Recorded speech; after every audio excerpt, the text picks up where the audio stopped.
లైవ్లో అందుబాటులో ఉన్నారు. ఎస్ కృష్ణ గారు, 3 అంశాల ప్రాతిపదికగా ఈరోజు మొత్తం ప్రచారం జరుగుతోంది. ఎన్నికల్లో పోటీ చేస్తున్నటువంటి పార్టీలు కూడా ఈ 3 అంశాల ప్రాతిపదికనే ఈ పోటీలో ఉన్నాయని చెప్పొచ్చు. ఒకటి, పరువు, ప్రతిష్ట, ప్రాబల్యం. పరువు కోసం నిలుపుకునేందుకు కాంగ్రెస్ పార్టీ, ప్రతిష్ట నిలుపుకునే పనిలో టీఆర్ఎస్, అలాగే ప్రాబల్యం పెంచుకునే పనిలో బీజేపీ కనిపిస్తుంది. నేను డైరెక్ట్గా ఒకటే క్వశ్చన్ అడుగుతాను, మిగిలింది 5 గంటల సమయం మాత్రమే.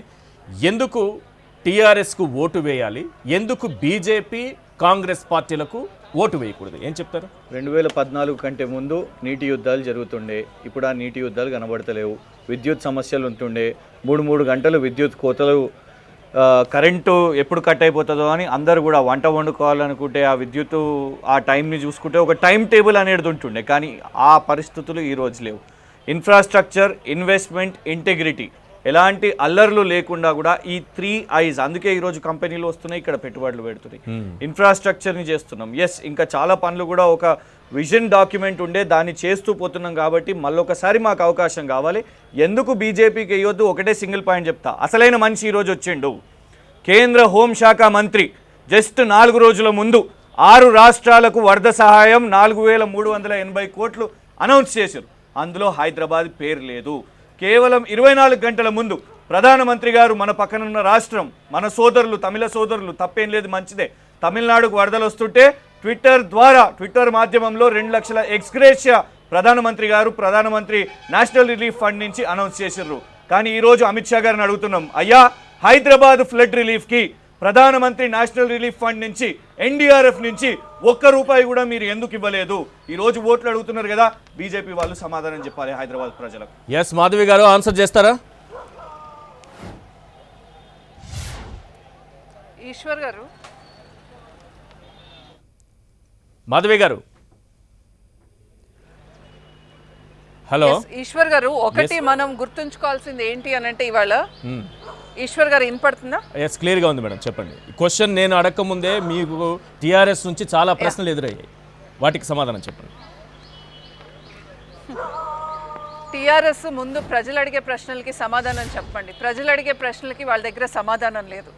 ఒకటి, టీఆర్ఎస్ని మేము ఫస్ట్ నుంచి అడిగేది కూడా ఏంటి అంటే, మా ఛార్జ్ షీట్ అలా వాళ్ళు ఇచ్చిన మేనిఫెస్టో పైన మేము ఛార్జ్ షీట్ సంధించాం. దానికి సమాధానం చెప్పలేక ఇవాళ ఫ్లడ్స్ వచ్చినాయి, ఈ ఫ్లడ్స్కి కేంద్రం సహాయం చేయలేదంటే ఎన్డీఆర్ఎఫ్ ఫండ్స్ ఎక్కడి నుంచి అండి వచ్చింది? ఇవాళ ఎన్డీఆర్ఎఫ్ 224 crores కేంద్రం రిలీజ్ చేసింది దేనికోసం? అయినా అసలు రాష్ట్ర ప్రభుత్వం ఇవాళ రాష్ట్ర ప్రభుత్వం, ఒక్క నిమిషం కృష్ణ గారు, మీరు మీ అబద్ధాలు చాలా ప్రచారం చేశారు. మీ అబద్ధాలు ఫ్రీగా ప్రచారం చేసుకోవడానికి అందరికీ పంచుతున్నారు అనేది తెలంగాణ రాష్ట్రంలో అందరూ చూస్తున్నారు. కాదు, మీరు అబద్ధాలు ప్రచారం చేసుకోవడానికి మీ న్యూస్ పేపర్ ని ఫ్రీగా పంచుతున్నట్టు వాళ్ళ టీవీలు కూడా ఫ్రీగా అబద్ధాలు చెప్పుకోవడానికి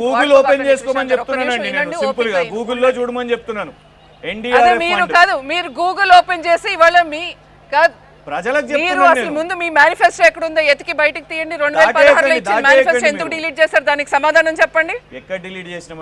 దాటేయాల్సిన అవసరం లేదు. ముందు మీరు జిహెచ్ఎంసీ మేనిఫెస్టో ఎందుకు డిలీట్ చేశారో చెప్పండి. 2016లో మీరు జిహెచ్ఎంసీకి ఇచ్చిన మేనిఫెస్టో ఎందుకు డిలీట్ చేశారు?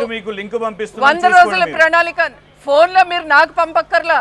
మీరు ప్రజలకు ఇచ్చిన హామీల్ని మేము ఎప్పటికప్పుడు నిలదీయడానికి మా దగ్గర అన్ని డాక్యుమెంట్స్ ఉంటాయి.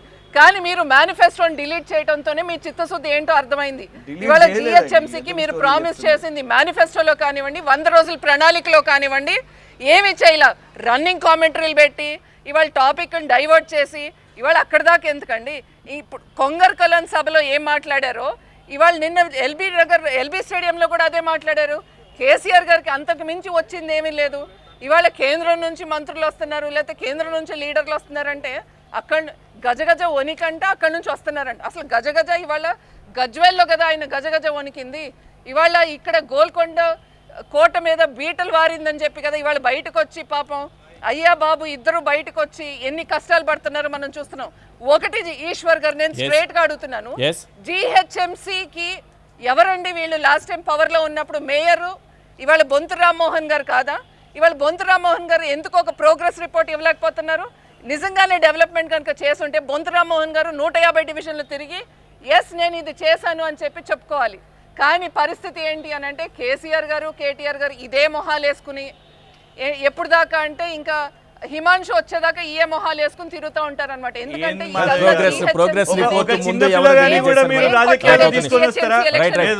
వీళ్ళు కొట్లాడేది ఏంటి అని అంటే ఒక స్కూల్లో చదువుకుంటున్న అబ్బాయిని కూడా మీరు రాజకీయాలు ఇదేనా మీ పరిస్థితి? ఇవాళ టిఆర్ఎస్ ఎంఐఎం కేసీఆర్ గారి మనవన్ని కూడా మీరు రాజకీయాల్లో వాడుకోవాలన్నా? ఇంత దుస్థితి మీది తప్ప ప్రజల కోసం ఏమి చెయ్యట్లా.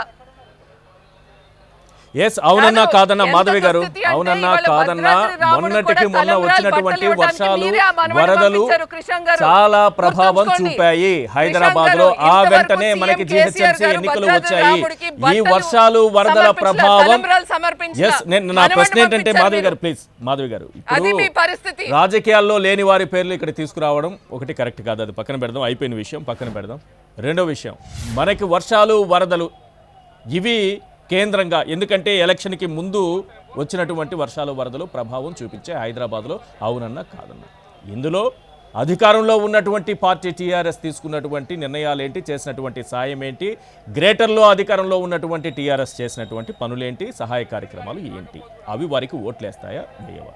మీరు ఏమీ చేయలేదు, అంతా మేమే చేసాం, నిధులు మేము తీసుకొచ్చామని చెప్పేటటువంటి బీజేపీ ఎన్ని నిధులు తీసుకొచ్చింది, ఏం చేసింది అనేది రెండో ఇష్యూ. ఎస్, వారేదో చెప్పుకుంటున్నారు, మీరేం చెప్తారు? గ్రేటర్కి మీరు ఏం చేశారంటే ఏం చెప్తారు? ఈశ్వర్ గారు, ఇందాక కృష్ణ గారు మాట్లాడితే ఇంటగ్రిటీ అండ్ ఇన్ఫ్రాస్ట్రక్చర్ గురించి మాట్లాడారు. ఇవాళ హైదరాబాద్ లో ఇన్ఫ్రాస్ట్రక్చర్ ఏం డెవలప్ చేశారు ఒకసారి చెప్పండి. ఇవాళ వరదలు వస్తే ఇలాంటి పరిస్థితి హైదరాబాద్కి ఎందుకు వచ్చింది? డ్రైనేజ్ సిస్టమ్ని ఎందుకు బాగుపరచలేకపోయారు చెప్పండి? రెయిన్ వాటర్ ఏదైతే స్ట్రాంగ్ సిస్టమ్ ఉందో దాన్ని ఎందుకు మెరుగుపరచలేకపోయారు?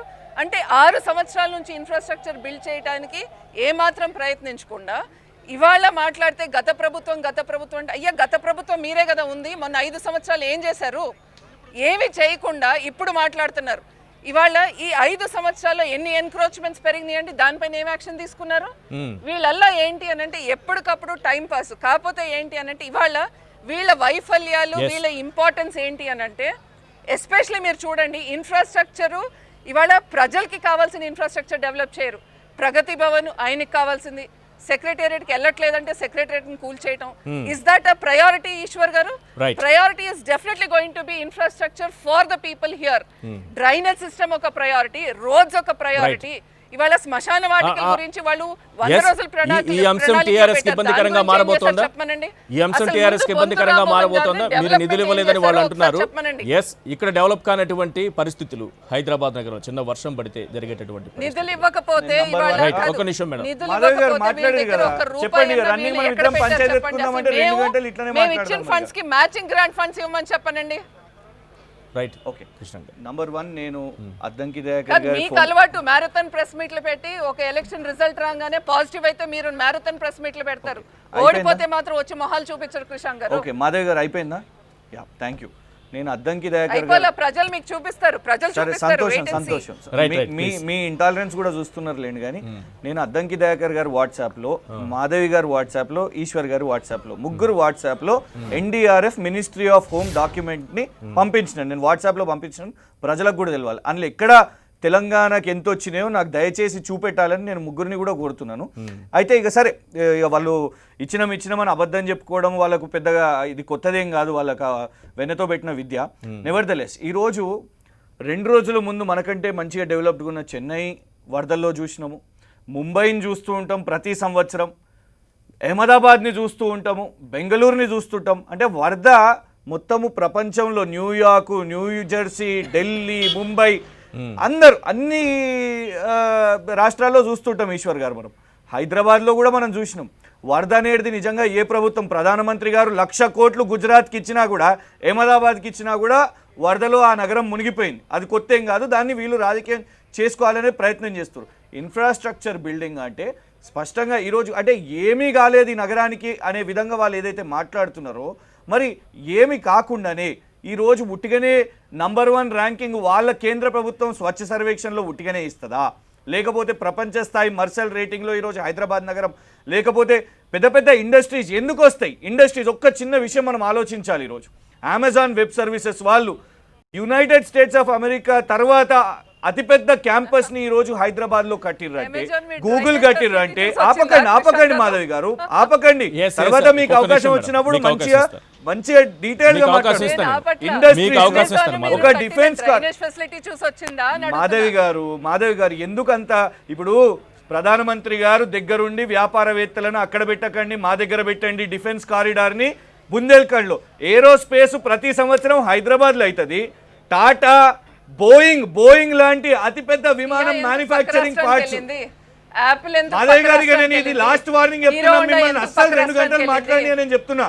This is the last warning. నేను 2 గంటలు మిమ్మల్ని మాట్లాడి, నాకు కూడా గొంతుంది, నా చిన్న వయసు కాబట్టి నేను ఇంకెక్కువ గట్టిగా అరవగలుగుతా. నేను గట్టిగా అరవగలుగుతాను చెప్తున్నా.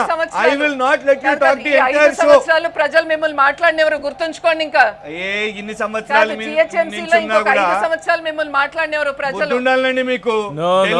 please, ఢిల్లీలో రైతుల మీద దాడులు జరుగుతుంటే మీ ముఖ్యమంత్రి ఇక్కడికి వస్తారా? Then mind your tongue please. మీరు కూడా ఫాలో యువర్ సీఎం. అచ్చా, ఇక మీ దగ్గర వ్యక్తిగత అంశాలకు చూడలేదు, డైరెక్ట్ సబ్జెక్ట్ లోకి వచ్చేసి దయచేసి సబ్జెక్ట్ డీటెయిల్ గా మాట్లాడుకుందాం. వారికి అలవాటు అయిపోయింది అడ్డుపడడం. నిజంగా వారిని మాట్లాడిస్తున్నా నేను కూడా, ప్రజలకు తెలియాలి వాళ్ళు ఏం మాట్లాడుతారు అని. ఎందుకంటే మీరు కూడా సూటిగా అడిగారు, మీరేం చేయాలనుకుంటారు అంటే వాళ్ళ దగ్గర విజన్ లేదు. నేను అనుకున్నాను నిజంగా, అరే మాధవి గారు ఏదన్నా పాపం వాళ్ళ మేనిఫెస్టో గురించో, వాళ్ళ ట్రాఫిక్ చలాన్ల గురించో, లేకపోతే బండి పోతే బండి ఇస్తాము, బంగ్లా పోతే బంగ్లా ఇస్తాము, కారు పోతే కారు ఇస్తాము, ఇవన్నీ చెప్తారు అనుకున్నాం. ఇన్సూరెన్స్ ద్వారా బండి ఇస్తారు. కానీ వారి మేనిఫెస్టో వారు చెప్పుకుంటలేరు. నాకు అవకాశం వచ్చింది, నన్నైతే మా మేనిఫెస్టో చెప్పుకోనివ్వండి. మేము స్పష్టంగా కూడా ఈరోజు నీళ్ళ సమస్య నుంచి మనం ఈరోజు 20,000 ఫ్రీ వాటర్ ప్రజలకు ఇవ్వాలనుకుంటున్నామంటే స్పష్టంగా ఈరోజు గతంలో మన దగ్గర పాత రిజర్వాయర్లు లేవు. నిజాం కాలం నుంచి ఉన్న హిమాయత్ సాగర్ తర్వాత ఈరోజు కేశవాపురం రిజర్వాయర్ కట్టుకుంటున్నాము. కాళేశ్వరం దాకా మనకు ఒక ఫేజ్ వరకు అయిపోయింది. ఈరోజు కేశవాపురం రిజర్వాయర్ కూడా మనం రేపు కంప్లీట్ చేసుకుంటే హైదరాబాద్కు దశాబ్దాల వరకు ట్రైన్లల్లో నీళ్లు తీసుకొని వచ్చే పరిస్థితి రాదు. ఖచ్చితంగా ఉచిత నీళ్లు. ఇది మోడల్ సక్సెస్ కాలేదా? అబ్సల్యూట్లీ ఢిల్లీలో అయింది. We're giving credits to Aam Aadmi Party there. Arvind Kejriwal గారు అక్కడ చేశారు. స్పష్టంగా ఒక పాలసీ అనేది ఉన్నది. విద్యుత్ మీద ఈరోజు సోలార్ రెన్యూవబుల్ ఎనర్జీలో తెలంగాణ రాష్ట్రం మళ్ళీ అరే మస్తు టైం ఉంది మాధవి గారు, 2 గంటలు ఉన్నది ఈ షో, డీటెయిల్ గా మాట్లాడుకుందాం. రెన్యూవబుల్ ఎనర్జీ సోలార్ లో సెకండ్ ప్లేస్ లో తెలంగాణ రాష్ట్రం ఉన్నది. We're generating energy, we're producing energy ఈరోజు. అందుకే విద్యుత్ ఇబ్బందులు కూడా ఉండయి. గతంలో లాగా పవర్ హాలిడేలు, ఇండస్ట్రీలు పవర్ మూతివేతలు, లేకపోతే దినాలు తరబడి విద్యుత్ కోతలు ఇట్లాంటివి అనేది గతంలో లేకుండే. సో రానున్న రోజుల్లో SRDP state road design plan కూడా మనం ఏదైతే చేసుకున్నామో దానికోసం స్పష్టంగా ఫండ్స్ అలొకేట్ చేసుకున్నాం. We have under passes, we have flyovers. ఈరోజు ఎల్బీ నగర్ లాంటి ఏరియాలో కూడా మనం కట్టుకున్నాం. కేవలం ఎందుకంటే వాళ్ళు మళ్ళీ అంటారు జూబ్లీ హిల్స్, బంజారా హిల్స్ కాదండి. ఈరోజు బాల్ నగర్ దగ్గర కూడా ఒక మెట్రో అక్కడ క్లియర్ గా అవుతున్నది. మెట్రో ఎక్స్పాన్షన్ జరుగుతున్నది. 71 కిలోమీటర్స్ మెట్రో ఎక్స్టెండెడ్. రైట్. ప్రతిష్ట నిలుపుకునేటటువంటి పనిలో టీఆర్ఎస్, ప్రాబల్యం పెంచుకునే పనిలో బీజేపీ ఉండగా, పరువు నిలుపుకునే పనిలో కాంగ్రెస్ పార్టీ ఉంది. కాంగ్రెస్ పార్టీ ప్రచారం, హామీలు ప్రజల్లోకి ఏ విధంగా వెళ్ళాయి? అద్దంకి దయాకర్ గారితో మాట్లాడదాం. అద్దంకి దయాకర్ గారు, గ్రేటర్ ప్రచారంలో ఏ ప్రచారం చేయాలన్నా, ఏం చేసుకోవాలన్నా, ప్రజల్లోకి వెళ్ళాలన్నా, ర్యాలీలు నిర్వహించాలన్నా ఉన్నది 4 గంటల 40 నిమిషాలు మాత్రమే. మీకున్నటువంటి అవకాశం, ఇప్పుడు నేను అడుగుతున్నటువంటి క్వశ్చన్, ఈ గ్రేటర్ ఎన్నికల్లో కాంగ్రెస్ పార్టీకి మాత్రమే ఓటు వేయాలి, టీఆర్ఎస్ బీజేపీకి ఓటు వేయకూడదు అని మీరు చెప్పాలంటే ఏం చెప్తారు? కారణాలు ఏం చెప్తారు? వీళ్ళు చేయని వాళ్ళు చెప్తున్నారు, వాళ్ళు చేయని వీళ్ళు చెప్తున్నారు. అంటే మీకేం చెప్తే ఓట్లు పడతాయి? అది క్లియర్ కదా. అంటే ఇవి 2 చెయ్యని ప్రభుత్వాలు అని తేలిపోయినాక ఎవరికి వేయాలి ప్రజలుగా? 3 నా దృష్టిలో 3 ప్రభుత్వాలే. ఎంఐఎం కూడా టీఆర్ఎస్తో కలిసి ఉన్నదే, ఎంఐఎం కూడా బీజేపీతో కలిసి ఉన్నదే. అంటే ప్రతిపక్షాలను నిలువరించడానికి ప్రభుత్వాల ఘర్షణ మనం చూస్తున్నాం. అంటే యాంటీ ఎస్టాబ్లిష్మెంట్ ఓటు ప్రభుత్వాలే మలుచుకునే ప్రయత్నం ఇది కొత్త ప్రయోగం తెలంగాణలో. నాకు తెలిసి భారతదేశ చరిత్రలో ఇంకొక ఇలాంటి ప్రయోగాలు భవిష్యత్తులో జరుగుతాయో లేవో తెలియదు. కానీ క్రిషాంకే చెప్తున్నాడు, ₹1 సెంట్రల్ వేయలేదండి. ఎట్లా చెప్తారండి మీరని క్రిషాంక్ సెంట్రల్ గవర్నమెంట్ మీద చెప్తున్నారు. మీరు ఏం చేసిండ్రండి, మీరు ఏం చేసిండ్రు? చూసిన నేను దాంట్లో లేవు. రిలీఫ్ ఫండ్లో ఏ రాష్ట్రాలకి ఎంత ఇచ్చారు అనేది ఇది 2020ది. 2020లో అయితే తెలంగాణకి రాలేదని క్లియర్గా కనిపిస్తుంది. బీజేపీ పాలిత ప్రాంతాలకు అంటే బీజేపీ పాలిత ప్రాంతాలకు వచ్చినాయి దీంట్లో అకార్డింగ్ టు క్రిషాంక్ పంపింది హోమ్ అఫైర్స్ నుంచి, సెంట్రల్ హోమ్ అఫైర్స్ నుంచి పంపించిన దాంట్లో వెస్ట్ బెంగాల్, ఒడిషా, మహారాష్ట్ర, కర్ణాటక, మధ్యప్రదేశ్ అండ్ సిక్కిం ఇవి తెచ్చుకున్నట్టుగా ఈ నిసర్గ ఫ్లడ్స్ తర్వాత వచ్చింది.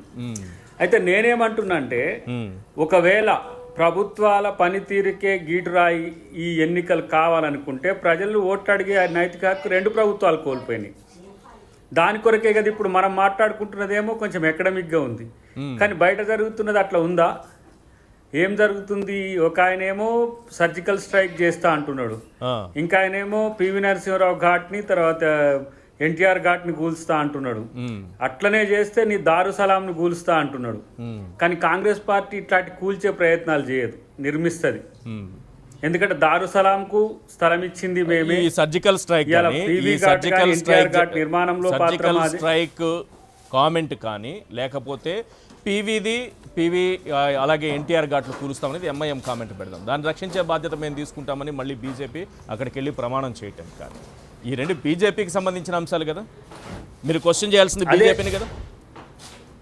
అదే నేనేమంటున్నా, 2 ఇద్దరు ఇది బీజేపీని మీరు క్వశ్చన్ చేసింది తప్పు అని అంటే అందుకు బీజేపీని దోషిగా నిలబెడితే ప్రజలు దాన్ని నమ్మితే ఇలాంటి వద్దు అని మనకు వద్దు అని ప్రజలు అనుకుంటే, గ్రేటర్ ప్రజలు అనుకుంటే కాంగ్రెస్కి ఎందుకు ఓటేయాలి, టీఆర్ఎస్కి వేయచ్చు కదా.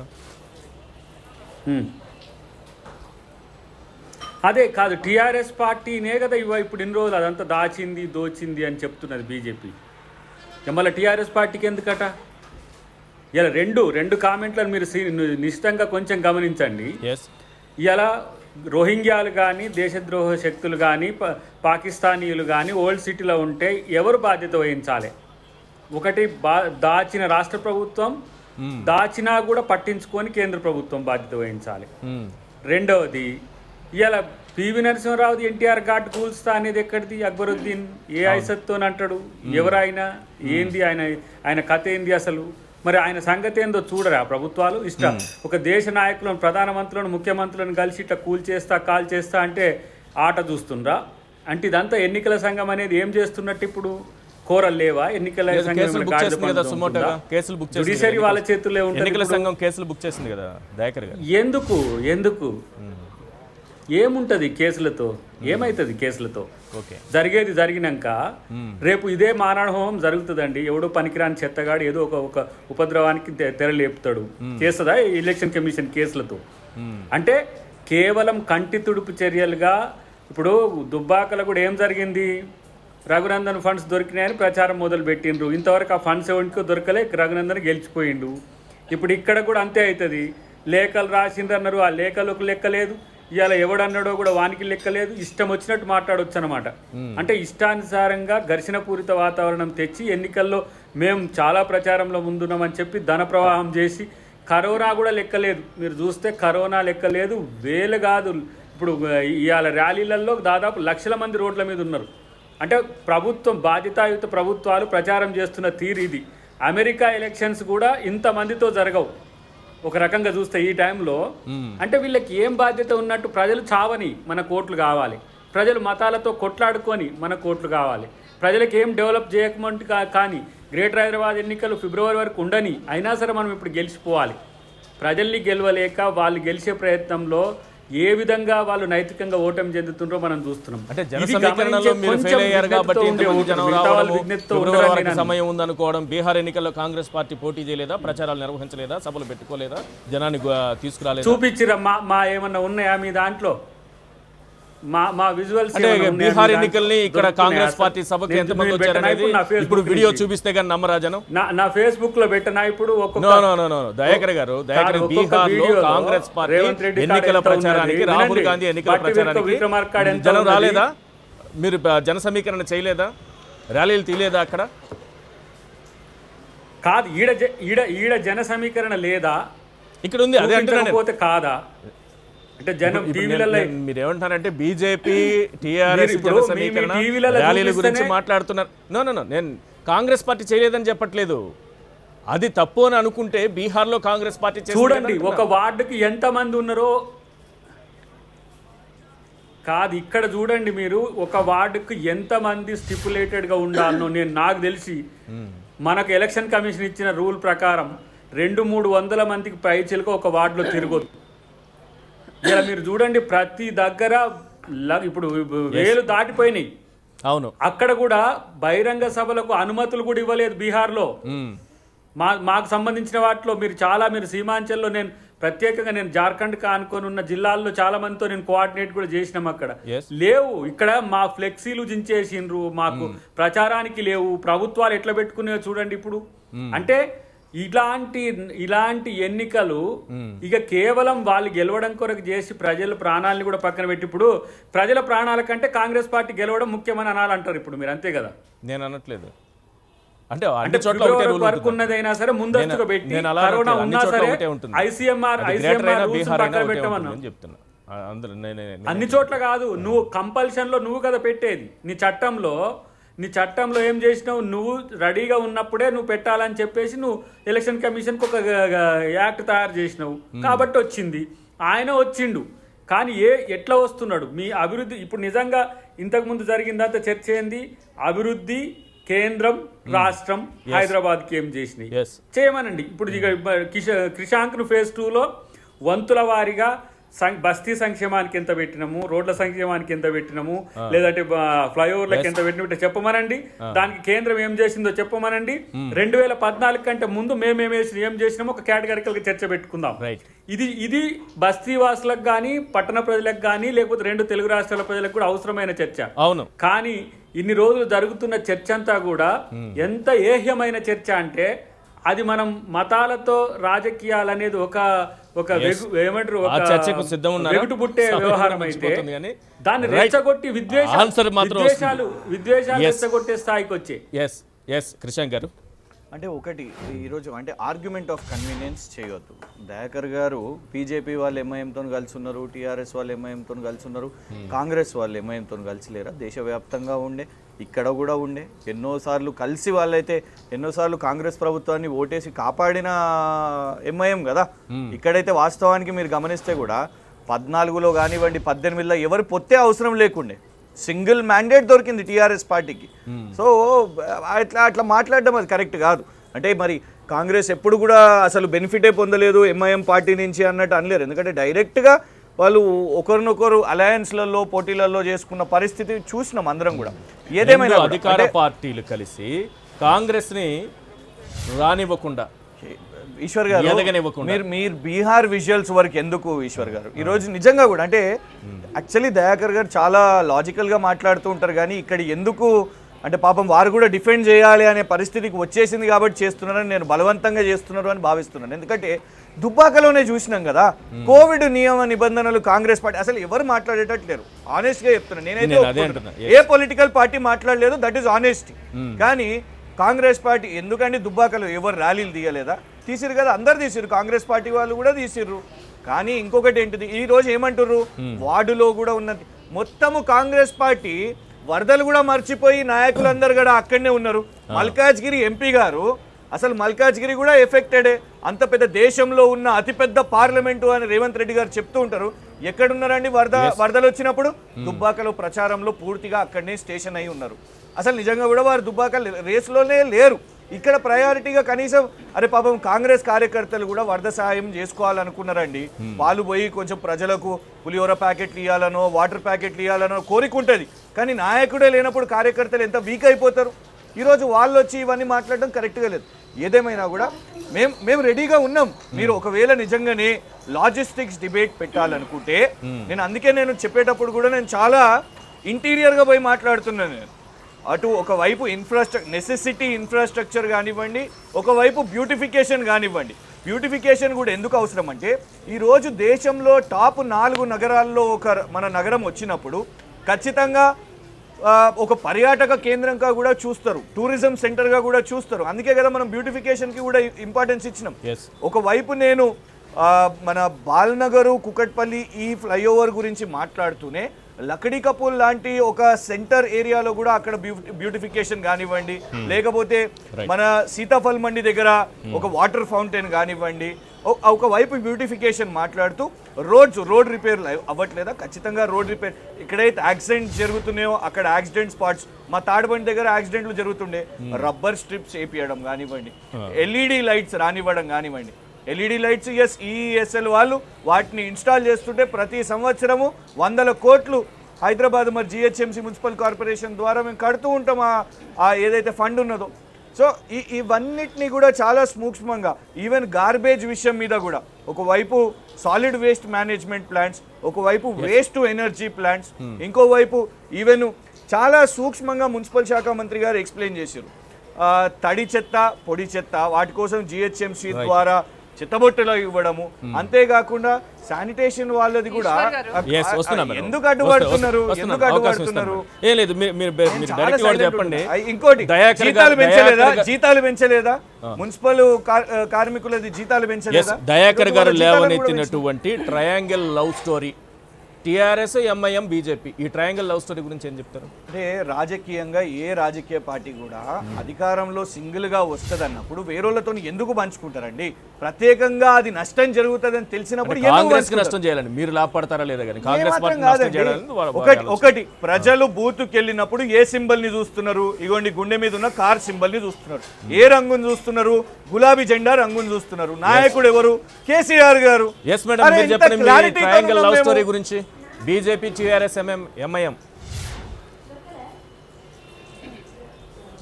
ఈశ్వర్ గారు యాక్చువల్గా దయాకర్ గారు మాట్లాడినాక నాకు ఇవ్వాల్సింది anyway, but before I start talking further on this debate now, first I have objections on the language that Krishank used against me. అంటే వీళ్ళకి నిజంగా I never expected this from Krishank. అంటే చదువుకున్నానో లేకపోతే ఇంకొకటో అని చెప్పడం అది పక్కన పెట్టండి. ముందు బేసిక్ గా మాట్లాడి సింగులర్ గా మాట్లాడడం అనేది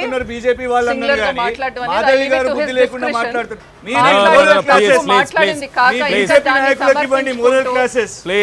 you give your moral sciences to BJP వాళ్ళు. నాకు అవసరం లేదండి. Thank you very much. క్రిషాంక్ గారు ప్లీజ్. ఫ్రీ అడ్వైస్ వద్దు, ఫ్రీ అడ్వైస్ వద్దు. క్రిషాంక్ గారు ఒక నిమిషం. yes మాధవి గారు. ఈశ్వర్ గారు, I leave it to his discretion. ఎందుకంటే నేను ఏ రోజు కూడా సింగులర్ గా మాట్లాడలేదు, మాట్లాడను.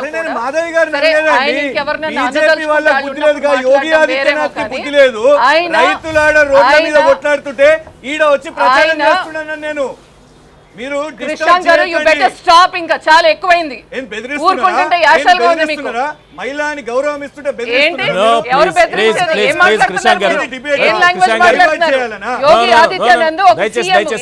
లాంగ్వేజ్ యూస్ చేస్తున్నారు ఇవాళ?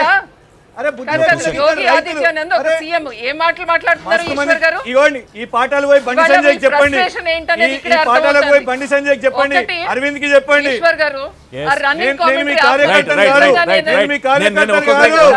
అవకాశం ఇస్తాను, అవకాశం ఇచ్చినప్పుడు మాత్రమే మాట్లాడండి, దయచేసి ఆగాలి. చేసిన రిపోర్ట్ కార్డ్ ఇవ్వమనండి. ఈశ్వర్ గారు, ఈశ్వర్ గారు, I have to respond to few issues. Yes. And I hope he'll maintain the decorum of the debate. Sure. Point number 1, he was talking about roads. Roads వేయలేదా అనేది. ఒకటి ముందు ఆయన గుర్తుంచుకోవాల్సింది ఏంటి అని అంటే, ఇవాంకా ట్రంప్ రోడ్ అనేది ఆయనే మొదలెట్టి ఆయన ఒక ధర్నా కూడా చేశాడు. ఎందుకు ఇక్కడ రోడ్లు వేయట్లేదు, ఒట్టి ఇవాంకా ట్రంప్ వస్తే రోడ్ వేస్తుందని. ఇవాళ అంత మార్పు ఆయనకి ఏం కనపడిందో నాకైతే అర్థం కాలేదు. ఇవాళ తెలంగాణలో రాష్ట్ర ప్రజలకి అందరికీ కూడా రోడ్లు కనపట్ల. ఇదే కేసీఆర్ గారు ఒక కమిషనర్ ఏమన్నారంటే, రోడ్డు మీద గుంత కనపడితే 1000 రూపాయలు ఇస్తా అన్నారు. ఇవాళ ప్రజలు ఏ స్టేజ్కి వచ్చారంటే, రోడ్డు చూపిస్తే మేము నీకు 1000 రూపాయలు ఇస్తాం అనే స్టేజ్కి ఇవాళ ప్రజలు వచ్చారు. చాలా కన్వీనియంట్గా వేరే వేరే ఇష్యూస్ డైవర్ట్ చేసి బ్యూటిఫికేషన్ ఇంకోటి మాట్లాడుతున్నారు. డబుల్ బెడ్రూమ్ ఇళ్ళు గురించి మాట్లాడమనండి. 1,00,000 డబుల్ బెడ్రూమ్ ఇళ్ళు ఇస్తామన్నారు. ఏమైంది? ఎన్ని మేనిఫెస్టోలు మారాలి అంటే, వీళ్ళు ఏంటంటే రీసైకిల్ చేసిన మేనిఫెస్టో తీసుకొచ్చి దానిపైన ఒక సంవత్సరం ఏది వేయకుండా ఏదైతే ఏమైంది, ఇదే manifesto they can keep on running through generations అని అనుకుంటున్నారేమో. I leave it to they discussion. కానీ ఇవాళ డబుల్ బెడ్రూమ్ ఇల్లు అని చెప్పి ప్రజలకి ఆశ చూపించి 1,00,000 డబుల్ బెడ్రూమ్ ఇల్లు కట్టకపోతే నేను ఓట్లే అడగను జిహెచ్ఎంసీ పరిధిలో, అవుట్ సైడ్ జిహెచ్ఎంసీ పరిధిలో నేను 2 లక్షలు కడతానని చెప్పి 2018లో ఏప్రిల్ 18న 2017 ఏప్రిల్ 18న ఆయన అసెంబ్లీలో చెప్పిన మాట. కానీ వాళ్ళ పరిస్థితి ఏంటంటే 2020కి వచ్చినా కూడా 1,00,000 డబుల్ బెడ్రూమ్లు కంప్లీట్ చేసి జిహెచ్ఎంసీలో ఎవరికి అప్పచెప్పని వైనం అంటే ఇంకా కూడా దానికి అసలు గైడ్ లైన్స్ ఫిక్స్ చేయాలి ఎవరికి ఇస్తారు ఏంటి అనేది. ఇది కాకుండా it is not only this Eshwar గారు ఒట్టి మేనిఫెస్టోలో పెట్టి రెండు అంశాలకి మీరు సమాధానం చెప్పాలి. ఇప్పుడు టీఆర్ఎస్ నుంచి కానీ కాంగ్రెస్ నుంచి కానీ వచ్చినటువంటి కామెంట్స్ బీజేపీ పైన వచ్చిన రెండు అంశాలకు సంబంధించి మీరు ఆన్సర్ చేయండి. ఒకటి, నేను ట్రయాంగిల్ లవ్ స్టోరీ గురించి అడిగాను, అద్దంకి దయాకర్ గారు తీసుకొచ్చారు. ఇది టిఆర్ఎస్ బీజేపీ ఎంఐఎం, దీని గురించి ఫస్ట్ ఆన్సర్ చేయండి. తర్వాత మీ స్టేట్మెంట్స్ సర్జికల్ స్ట్రైక్స్ కానీ లేకపోతే పివి ఎన్టీఆర్ గారు కానీ వీటి గురించి రెండో ఇష్యూ. Yes madam please. ఇవాళ బీజేపీ ఎప్పుడూ కూడా ఎంఐఎం తో పొత్తు పెట్టుకోవాలా. ఇవాళ మీరు చూసారు వీళ్ళేమో ఫ్రెండ్లీ పార్టీ అని చెప్పి దయాకర్ గారు నోట్ చేసుకోవాలి పాయింట్స్. కేసీఆర్ గారు ఇచ్చిన స్టేట్మెంట్ మీరు చూసారు. ఇవాళేమో మేము కాదు అని మాట్లాడుతున్నారు. కాదు అని మాట్లాడిన వాళ్ళు మరి నిజామాబాద్లో వాళ్ళు ఎంఐఎం హెల్ప్ తీసుకుని మేయర్ ఎట్లా అయ్యారు? మరి అలాంటప్పుడు నిజామాబాద్లో ఎంఐఎంతో కాకుండా వద్దు మాకు అక్కర్లేదని వదిలేయాలిగా. నిజామాబాద్ మేయర్ టీఆర్ఎస్ అభ్యర్థి ఎంఐఎం సపోర్ట్ తీసుకున్నారా లేదా? దానికి సమాధానం చెప్పండి. ఒకటి. రెండోది, ఇవాళ కాంగ్రెస్ ఏం చెప్తుంది? కాంగ్రెస్ ఎప్పుడూ కూడా ప్రతి ఎలక్షన్కి ముందు ఒక నెరేటివ్ తీసుకొస్తుంది. A team, B team, C team, D టీంలని ఒక నెరేటివ్ తీసుకొచ్చి తర్వాత ఏం చేస్తుందంటే మాకు బి టీం అన్నాళ్ళతో వాళ్ళు జత కట్టి వాళ్ళే ప్రభుత్వాలు ఏర్పాటు చేస్తారు. జేడీఎస్ మాకు బి టీం అన్నారు. ఆ జేడీఎస్తో కలిసి పొత్తు పెట్టుకుని ఎవరు ప్రభుత్వం ఏర్పాటు చేశారు? కర్ణాటకలో మీరు చూసారు. ఇవాళ కాంగ్రెస్ పరిస్థితి ఎలాంటి పరిస్థితితో మీరు చూసారు. అసలు ఇక్కడ ఎవరు కన్సిడర్ చేసే పరిస్థితి లేదు.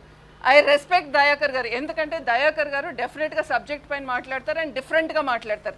కానీ వాళ్ళ పార్టీ పరిస్థితి అది లేదు. Party is not ready to look in to all this and analyse all this. అందుకని నేను ఎక్కువ మాట్లాడదలుచుకోలేదు కాంగ్రెస్ పార్టీ గురించి. రైట్. ఇక మీ స్టేట్మెంట్స్ గురించి ఈ ఎన్నికల్లో బీజేపీ స్టేట్మెంట్స్ సర్జికల్ స్ట్రైక్స్ దానికి సంబంధించి ఏం సమాధానం చెప్తారు ప్లీజ్? ఒక్క నిమిషం ఈశ్వర్ గారు. ఎస్ నేను అదే పాయింట్ దగ్గరికి వస్తున్నా. ఇవాళ టీఆర్ఎస్ నాయకులు ఎస్పెషల్లీ కేటీఆర్ గారు ఏం మాట్లాడారు? ఇవాళ బీజేపీ కార్యకర్తలు ఒక ధర్నా చేస్తారు. ఈ ధర్నాలో పోలీసు లాఠీచార్జ్ చేసే విధంగా లేకపోతే ఫైరింగ్ చేసే విధంగా వీళ్ళు రెచ్చగొడతారని మాట్లాడతారు. How can he decide what we will do అండి? ఇవాళ నాకు అర్థం కాదు ఏంటనంటే మమ్మల్ని బెదిరిస్తున్నారా? ప్రజల తరపున పోరాడితే మీ పైన కేసులు పెడతాం, మీ పైన లాఠీచార్జ్ చేస్తాం, పోలీసులతో ఫైరింగ్ చేపిస్తాం, మమ్మల్ని బెదిరించదలుచుకున్నారా? ఇలాంటి ఏ బెదిరింపులకి కూడా మేమేం భయపడం. ముమ్మాటికి ప్రజల తరపున పోరాడతాం. ప్రజలకి జరగాల్సిన న్యాయం జరిగేదాకా మేము పోరాడతాం. ఇది ఒక ఎత్తు అయితే, ఇవాళ వీళ్ళు మేము మేనిఫెస్టో మీద మేము ఛార్జ్ షీట్ విడుదల చేస్తే బీజేపీ వస్తే అల్లర్లు జరుగుతాయి, లా అండ్ ఆర్డర్ డిస్టర్బ్ అవుతుందంటే దేశంలో 80% మున్సిపాలిటీలో బీజేపీ ఉంది. ఎక్కడా లేని లా అండ్ ఆర్డర్ పరిస్థితి ఇక్కడ మాత్రం వస్తుందా? ఏ స్టేట్ లో లేని లా అండ్ ఆర్డర్ పరిస్థితి ఇక్కడ వస్తుందా? అంటే ఈ స్టేట్ లో లా అండ్ ఆర్డర్ వీళ్ళ చేతిలో పెట్టుకుని వీళ్ళు అల్లర్లు సృష్టిద్దాం అనుకుంటున్నారా? ఎంఐఎం టీఆర్ఎస్ కలిసి అల్లర్లు సృష్టిద్దాం అనుకుంటున్నారా? కాదు, ఎంఐఎం కి సంబంధించిన ఒక లీడర్ ఏమని చెప్తారు? ఒక్క నిమిషం ఈశ్వర్ గారు. ఎంఐఎం కి సంబంధించిన లీడర్ ఏమని మాట్లాడతారు? ఇవాళ ఓల్డ్ సిటీకి రావాలంటే ఎవరైనా సరే పర్మిషన్ తీసుకోవాలి. కేటీఆర్ అయినా సరే పర్మిషన్ తీసుకోవాలి. ఏమండి ఇవాళ ఓల్డ్ సిటీ ఏమన్నా పాకిస్తాన్లో ఉందా? పర్మిషన్లు ఎందుకు తీసుకుంటారు? మన స్టేట్ అండి ఇది. మన స్టేట్లోకి ఎవరైనా రావచ్చు. ఈ స్టేట్లో ప్రతి గల్లీ ఎవరైనా తిరగచ్చు. కానీ వీళ్ళకంటే పర్మిషన్లు తీసుకోవాలంటే ఈ స్టేట్ ఏమన్నా కేసీఆర్ గారు ఎస్టేటా లేకపోతే ఎంఐఎం ఎస్టేటా? ఈ స్టేట్ మనందరిది. ముమ్మాటికి కూడా మనందరికీ ఇక్కడ హక్కు ఉంది. ఒకటి. ఇంకొకటి, ఎంఐఎం ఇచ్చిన స్టేట్మెంట్ ఏంటి? పివి ఘాటును ఎన్టీఆర్ ఘాటు కూలుస్తారంట. ఏం మాట్లాడుతున్నారు అసలు వీళ్ళు? ఇవాళ తెలుగు రాష్ట్రాల నుంచి వీళ్ళిద్దరూ కూడా నిజంగా మన తెలుగు ప్రైడ్ని అక్రాస్ ద కంట్రీయే కాదు ప్రపంచవ్యాప్తంగా కూడా ఖ్యాతి చెందిన వ్యక్తులు. వాళ్ళని అవమానిస్తుంటే టీఆర్ఎస్ ఎందుకు మాట్లాడదండి? ఇవాళ ఎక్కడన్నా కాదు కాలికి ముళ్ళు గుచ్చుకుంటే పంటితో తీస్తామని మాట్లాడిన వాళ్ళు ఇవాళ మరి ఇంత అవమానం జరుగుతుంటే ఎందుకు మాట్లాడరు? ఒక జనరిక్ స్టేట్మెంట్ ఇస్తారు. ఏంటి? ఇద్దరిని గురించి, ఎంఐఎం గురించి బీజేపీ గురించి ఒక జనరిక్ స్టేట్మెంట్ ఇస్తారు. ఇలాంటి స్టేట్మెంట్స్ వాళ్ళు మాట్లాడుతున్నప్పుడు ముమ్మాటికి మేము రియాక్ట్ అవుతాం. ఎస్, సర్జికల్ స్ట్రైక్స్ చేయాలి. ఎందుకు చేయాలి? కరప్షన్. ఇవాళ non development in old city. ఎందుకు ఓల్డ్ సిటీ డెవలప్ అవ్వలేదు? మీరు దానికి సమాధానం చెప్పండి. 6 సంవత్సరాల నుంచి ఓల్డ్ సిటీకి ఎందుకు మెట్రో తీసుకురాలేకపోయారు? ఇవాళ మాట్లాడుతున్నారు ఏంటి మేము అది చేస్తాం ఇది చేస్తాం, అదే మేనిఫెస్టోని మళ్ళీ రిపీట్ చేస్తున్నారు. మీకు టైం ఇచ్చినప్పుడు మీరు చేయలా. అందుకని మేము అంటాం కాంగ్రెస్ ని చూసారు, టీఆర్ఎస్ ని చూసారు, మాకు ఒక అవకాశం ఇచ్చి చూడండి, Yes. మేము డెవలప్మెంట్ అంటే ఏంటో చేసి చూపిస్తాం అంటున్నాం. ఇవాళ ఫండ్స్ గురించి మాట్లాడుతున్నారు, బీజేపీ ఇవాళ పైన water లా అండ్ కానీ, ఆర్డర్ అనే electricity నెపాన్ని కానీ, తోసేటటువంటి roads కుట్ర కానీ, జరుగుతోందని వాళ్ళ లేదా ఆరోపణ. స్వచ్ఛ Yes. భారత్ కానీ Yes. వీటన్నిటికి కూడా కేంద్రం నుంచి వచ్చిన ఫండ్స్. ఇద్దరు సమాధానం చెప్పాలి. టీఆర్ఎస్ కాంగ్రెస్ రెండు సమాధానం చెప్పాలి దీనికి. బీజేపీ వస్తే రాష్ట్రంలో అల్లర్లు జరుగుతాయి, హైదరాబాద్ లో అల్లర్లు జరుగుతాయి, లేకపోతే లా అండ్ ఆర్డర్ కి ప్రాబ్లం వస్తుంది. ఇది కాంగ్రెస్ టీఆర్ఎస్ రెండు కూడా ఆన్సర్ చేయాలి. గ్రేటర్లో ఎన్నికల ప్రచారానికి మరికొన్ని గంటలు మాత్రమే మిగిలి ఉండటంతో గ్రేటర్ బరిలో ఉన్న అన్ని పార్టీలు చివరి అస్త్రాలు ప్రయోగించే పనిలో ఉన్నాయి. గ్రేటర్లో మరోసారి అధికారాన్ని నిలబెట్టుకుని ప్రతిష్ట నిలబెట్టుకోవాలని టీఆర్ఎస్ శతవిధాలా ప్రయత్నిస్తుంటే దుబ్బాక గెలుపు ఇచ్చినటువంటి ఊపుతో గ్రేటర్ హైదరాబాదులో ప్రాబల్యం కోసం బీజేపీ పోరాటం చేస్తోంది. ఇక గతంలో తాము చేసిన అభివృద్ధిని నమ్ముకున్నటువంటి కాంగ్రెస్ పార్టీ కనీసం జీహెచ్ఎంసీలో కొన్ని డివిజన్లైనా గెలిచి పరువు నిలబెట్టుకునేందుకు ప్రయత్నం చేస్తోంది. రైట్, ఈ అంశంపైనే మనం మాట్లాడుతున్నాము. కృష్ణ గారు, ఇంతకుముందు మాధవి గారు లేవనెత్తిన అంశానికి సంబంధించి మీరు పదే పదే బీజేపీ పైన ఒక దాన్ని ఏమంటారు లేనిపోని అపవాదులు వేస్తున్నారన్నట్టుగా మాట్లాడారు. అంటే బీజేపీ వస్తే అల్లర్లు జరుగుతాయి, మత కలహాలు జరుగుతాయి అన్నది మీరు తీసుకొస్తున్న అంశానికి సంబంధించి ఏం చెప్తారు? దేశవ్యాప్తంగా సినారియో ప్రజలే చూస్తున్నారు. చాలా చోట్ల ఎక్కడ మేము వచ్చినప్పుడు ఎప్పుడు లా అండ్ ఆర్డర్ కి దెబ్బ తగిలింది, ఎక్కడ ఉంది, ఏమైనా ఎగ్జాంపుల్స్ చెప్తారని అడిగారు. బెంగళూరులో 2 నెలల క్రితము, ఈవెన్ ముజఫర్ నగర్ కానివ్వండి, ఉత్తరప్రదేశ్ రాష్ట్రంలో, ఢిల్లీలో, ఏ చోటు చెప్పమని అంటారు, ప్రతి మెయిన్ నగరంలో. ఎందుకంటే ప్రత్యేకంగా నేను మారుమూల ప్రాంతాల గురించి మాట్లాడతలేను. ఒక ఢిల్లీ అల్లర్లను కంట్రోల్ చేసుకోలేకపోయారు, ఢిల్లీ వాళ్ళు పిలిపించుకొని మాట్లాడలేకపోయారు. అది కేవలం రాజకీయాల కోసమే. బెంగళూరు అనేది దాన్ని ఇప్పుడు బెంగళూరుకు హైదరాబాద్కి ఎప్పుడు కాంపిటీషన్ ఉంటుంది ఈశ్వర్ గారు, ఐటీ విషయం మీద కానివ్వండి. ఇట్లాంటి మన మెయిన్ సిటీస్లోనే మనం ఒక లా అండ్ ఆర్డర్ని కంట్రోల్ చేసుకోలేకపోతే ఖచ్చితంగా పెట్టుబడులు కానివ్వండి, బిజినెస్ కానివ్వండి, ఇవన్నీ కూడా చాలా ఇబ్బందులు అవుతాయి. అది మిగతా నగరాల్లో ఉండే హైదరాబాద్లో లేకుండే, అది కావద్దు అని కోరుతున్నాం. ఈరోజు వారు మాట్లాడేటప్పుడు హైదరాబాద్కి ఆ ప్రమాదం ఉందా? ఖచ్చితంగా అభివృద్ధి ఆగిపోతుందా BJP? Not just BJP, let me even say daring గా ఎంఐఎం కూడా. ఎంఐఎం ఎందుకంటే అన్నగారి విగ్రహాన్ని అక్కడ ఘాట్ని మేము కూల్చేస్తామని వాళ్ళు చెప్తారు. అండ్ ఎందుకంటే ముందు కూడా గతంలో కూడా చర్చ వస్తే గౌతమిపుత్ర శాతకర్ణి ఫంక్షన్ లో కేసీఆర్ గారు చాలా స్పష్టంగా చెప్పారు, అన్నగారు తెలుగు ప్రజల గుండెల్లో ఉంటారు, ఎవరైనా కూడా ఈ ఘాటుని జరిపేస్తాం కూల్చేస్తాం అంటే సహించబోము అని చాలా స్పష్టంగా ఎప్పుడో కూడా చెప్పారు. సో ఒక వ్యక్తి అది మాట్లాడిండు అంటే మాత్రం ఎవరు కూడా కానియరు. అన్నగారిది కానివ్వండి, పివి నరసింహారావు గారిది కానివ్వండి. అని ప్రత్యేకంగా టీఆర్ఎస్ అయితే పివి నరసింహారావు గారి విషయం మీద ఒక హోల్ లాంగ్ ప్లాన్డ్ ప్రోగ్రామ్ పెట్టుకొని భారత రత్న కూడా ఇవ్వాలని కేంద్ర ప్రభుత్వాన్ని కోరుతున్నాం. అయితే ఈరోజు ఒకటి ఏంటిది, ఈ ఎంఐఎంది ఒకటి పంచాయతీ. ఎంఐఎంది ముగ్గురు పార్టీలు కూడా మనం ఆలోచించుకోవాలి. ఎవరినో బ్లేమ్ చేసేయడం కాదు. కాంగ్రెస్ పార్టీ గతంలో ఉండే వాళ్ళతోని, ఎంఐఎంతోని ఇప్పటికీ కూడా కొందరు నాయకులకు వాళ్ళతో సత్సంబంధాలు ఉంటాయి. ఇది చాలా క్లియర్గా కూడా తెలుసు. కొందరికి టికెట్ రాగానే వాళ్ళ సపోర్టు, వాళ్ళ బ్లెస్సింగ్స్ కూడా తీసుకున్న పరిస్థితి ఉంటుంది. అదే మీరు టీఆర్ఎస్ని మీరు గమనిస్తే వాళ్ళు అక్కడికే కన్ఫైన్ అయిపోయారు. ఎక్కడ కూడా బయట పెద్దగా మీరు గెలిచినట్టు వాళ్ళ ఎమ్మెల్యేలు వేరే దగ్గర వెంచర్ చేస్తున్నట్టు, పోటీ చేస్తున్నట్టు ఇక్కడ కూడా కనబడతలేదు. నిజానికి భారతీయ జనతా పార్టీ ఒకవేళ చిత్తశుద్ధిగా ఉంటుంటే గతంలో రాజాసింగ్ గారు అడిగి రాజాసింగ్ గారిని అక్కడ నిలబెట్టినా అయిపోతుండే కావచ్చు. ఎందుకు ఒక సీరియస్ అభ్యర్థిని బీజేపీ కూడా అక్కడ పోటీ చేస్తలేరు అసదుద్దీన్ ఓవైసీ మీద?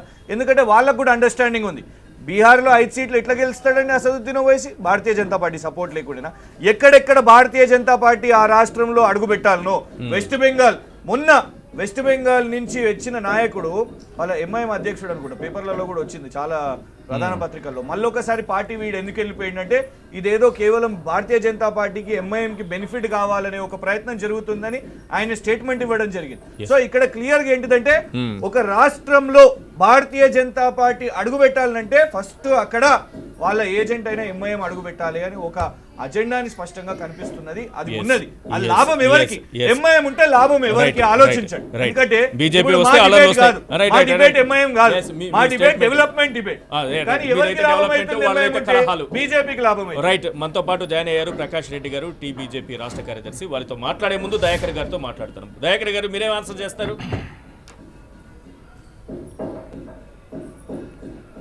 దేనికి బీజేపీకి అవకాశం ఇస్తే అల్లర్లు, మత కలహాలే.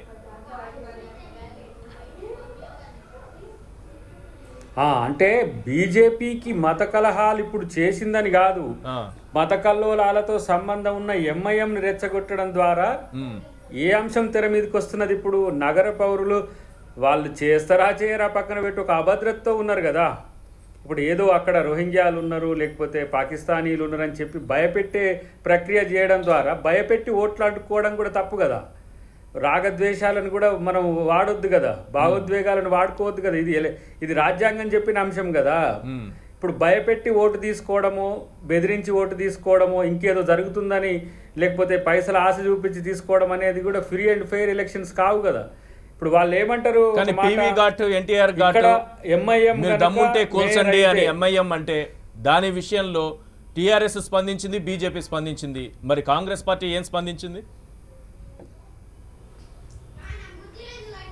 ఏమో మీకు మాదే వినపడతలే, నోరు పెట్టుకొని మొత్తుకుంటున్నా కూడా మా వినపడతలే మీకు. మీ దగ్గర నుంచి పీవీని హైజాక్ చేశారనుకుంటున్నారు, చెప్పండి. మీ దగ్గర నుంచి పీవీని టిఆర్ఎస్ హైజాక్ చేసిందా? ఇక ఇప్పుడు సర్దార్ వల్లభాయ్ పటేల్ని బీజేపీ హైజాక్ చేసింది, పివి నరసింహరావును టిఆర్ఎస్ హైజాక్ చేయొచ్చు. మా నాయకులు జాతి మొత్తం గర్వించదగ్గ ఉంటారు, మా పార్టీ కూడా అడాప్ట్ చేసుకుంటారు, అదేం సమస్య కాదు. కానీ ఎంఐఎంను నేను ఎందుకు దూరం పెట్టినా, వాడు నాతోనే కోఆర్డినేట్ అయ్యిండు మొదటి నుంచి కూడా. ఎప్పుడైతే మత విద్వేష రాజకీయాలకు తోడ్పాటును అందిస్తుందని తెలిసిన వెంటనే తీసుకుపోయి 40 రోజులు జైల్లో పెట్టినాం. ఇది కాంగ్రెస్ పార్టీ అంటే మైనారిటీల పట్ల మక్కువతో ఉండాలనే ఉద్దేశం తప్పితే మైనారిటీ పేరు మీద ఈ భావోద్వేగాలను రెచ్చగొట్టి ఓటు బ్యాంక్ రాజకీయాలు చేస్తా అంటే మాత్రం తీసి బొక్కల పడేసినాం. మరి బీజేపీకి ఓటు వేయొద్దంటే పక్కన పెడదాం. బీజేపీకి ఓటు వేయొద్దు అంటే వాళ్ళు వస్తే అల్లలు సృష్టిస్తారనో, మత కలహాలు సృష్టిస్తారనో, ఎంఐఎంతో కలిసి సాగుతారనో, ఇవే కారణాలు చెప్తారా, ఇంకేమైనా చెప్తారా? మీకు చెప్పింది ఇంకా నేను అర్థం కాలే. ఎంఐఎంను బూచిగా చూపడం వల్ల ఏ తరహా చర్చ జరుగుతున్నది? నువ్వు చేస్తావా చేయవా కాదు, ఎంఐఎంకు లేపడం అంటే హిందూ ఓట్ పోలరైజేషన్. అది నేను అంటున్నది. మీరు ఆ అంతసూత్రం వాళ్ళు సర్జికల్ స్ట్రైక్ చేస్తారా మనకు తెలియదా? హాస్యాస్పదం కాదా? బండి సంజయ్ సర్జికల్ స్ట్రైక్ చేస్తే భారత సైన్యం ఎందుకండి బాబు? బీజేపీ సర్జికల్ స్ట్రైక్ చేస్తుందా? పార్టీలు సర్జికల్ స్ట్రైక్ చేస్తాయా? ఈశ్వర్ అంటే ఈ విద్వేషాలను రెచ్చగొట్టడం వల్ల పోలరైజేషన్. నేను అదంటున్నా. ఓకే, ఒకవేళ వాళ్ళు హింసను ప్రేరేపిస్తే వాళ్ళు హింసకు బలవుతారు, వీళ్ళు హింసకు ప్రేరేపిస్తే వాళ్ళు బలవుతారు. ఎవడు హింస చేసినా కూడా హింసతో బలవుతారు. రాజకీయాలు ఇవి కాదు కదా. రాజకీయాలు ప్రజల యొక్క అభివృద్ధితో ముడిపడి ఉండేవి కదా. అవును. ఇలా కూల్చడం అనేది వాళ్ళ ప్రతిజ్ఞ అయితే నిర్మించడం మా ప్రతిజ్ఞ అంటున్నా. ఈ చర్చ జరగాలి. ఎస్, నేను విద్యను ఎంత ఇచ్చినా టీఆర్ఎస్ ప్రభుత్వం చెప్పుకోవాలి, నేను ఆరోగ్యాన్ని ఎంత ఇచ్చినాను టీఆర్ఎస్ ప్రభుత్వం చెప్పుకోవాలి, నేను ఎంత రోడ్లు ఎన్ని 100 కిలోమీటర్ల రోడ్లు పోసినానికి టీఆర్ఎస్ ప్రభుత్వం చెప్పుకోవాలి, నేను ఎట్లా బస్తీలను డెవలప్ చేసినా టీఆర్ఎస్ ప్రభుత్వం చెప్పుకోవాలి, దానికి నేను కేంద్రంగా ఏం సహకరించినా అని చెప్పి బీజేపీ చెప్పుకోవాలి. ఇవేం చెప్పుకోవట్లే. ట్రయాంగిల్ లవ్ స్టోరీ అంటే మీరేమీ చేయలేదని టీఆర్ఎస్ అంటుంది, అంతా మేమే చేసామని బీజేపీ. చర్చ అంతా ఈ మధ్యలో నలగడం వల్ల అది కాంగ్రెస్ కి దెబ్బ. ఈ మధ్య కాంగ్రెస్ అవుట్ అయిపోయింది. మీరేమీ చేయలేదు, అంతా మేమే చేసుకున్నాం మా రాష్ట్రానికి. ప్రభుత్వాలు కొట్టుకోవడం వల్ల అదే అది ఆ పాయింటే కావాలి నాకు. కాదు, 2 ప్రభుత్వాలు కొట్టుకోవడం వల్ల ఏమైతుంది? ఉన్న విపక్షాల వాయిస్ యువతల ఆయన తీసుకుంటున్నా, అవతల ఆయన తీసుకుంటుంది. కొత్త రాజకీయం అని ముందే చెప్పిన నీకు నేను. మేమేం చేసినామని చెప్పేది మీకు అసలు నీకు వినబడతలేదు. అసలు మా ఎజెండా మీకేమైనా తెలుసా? మేము ప్రవేశపెట్టిన మేనిఫెస్టో మీద ఎవరైనా చర్చ చేసిండ్రా? అటు 4 టీవీలు ఇటు 4 టీవీలు అయిపోయాయి.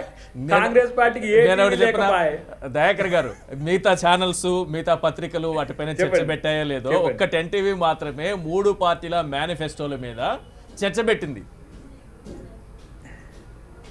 ఏ మేనిఫెస్టో ప్రజలకు ఉపయోగపడుతుంది? ఏ మేనిఫెస్టో గ్రేటర్ హైదరాబాద్ అభివృద్ధికి ఉపయోగపడుతుంది? ఎస్, ఒక్క 10 టీవీ మాత్రమే. ఇప్పుడు వీపు విమానం మోసే ఒక్క నిమిషం వీపు విమానం మోసే బీఆర్ఎస్ మీద ఎవరు చర్చ పెట్టట్లేరు ఈశ్వర్. రేపు మీరు జనవరి నుంచి చూడు, బీఆర్ఎస్ వస్తుంది, ఎల్ఆర్ఎస్ కంటే ఎక్కువ ఉంటది. కానీ అది ఎవరు చర్చ పెట్టట్లే. ఈ పనికిరాని అంశాలన్నీ తెర మీదకి వచ్చి నేను అంటున్నా. ఎన్ని ప్రభుత్వ స్కూళ్ళు వినండి, ప్రైవేట్ స్కూళ్ళలో ఫీజుల మోత, ఎన్ని ప్రభుత్వ బడులను మనం ఎంపవర్ చేసి ఇంగ్లీష్ మీడియం స్కూల్స్గా మార్చినాం, తెలుగు మీడియం స్కూల్స్గా మార్చామనే చర్చ లేదు.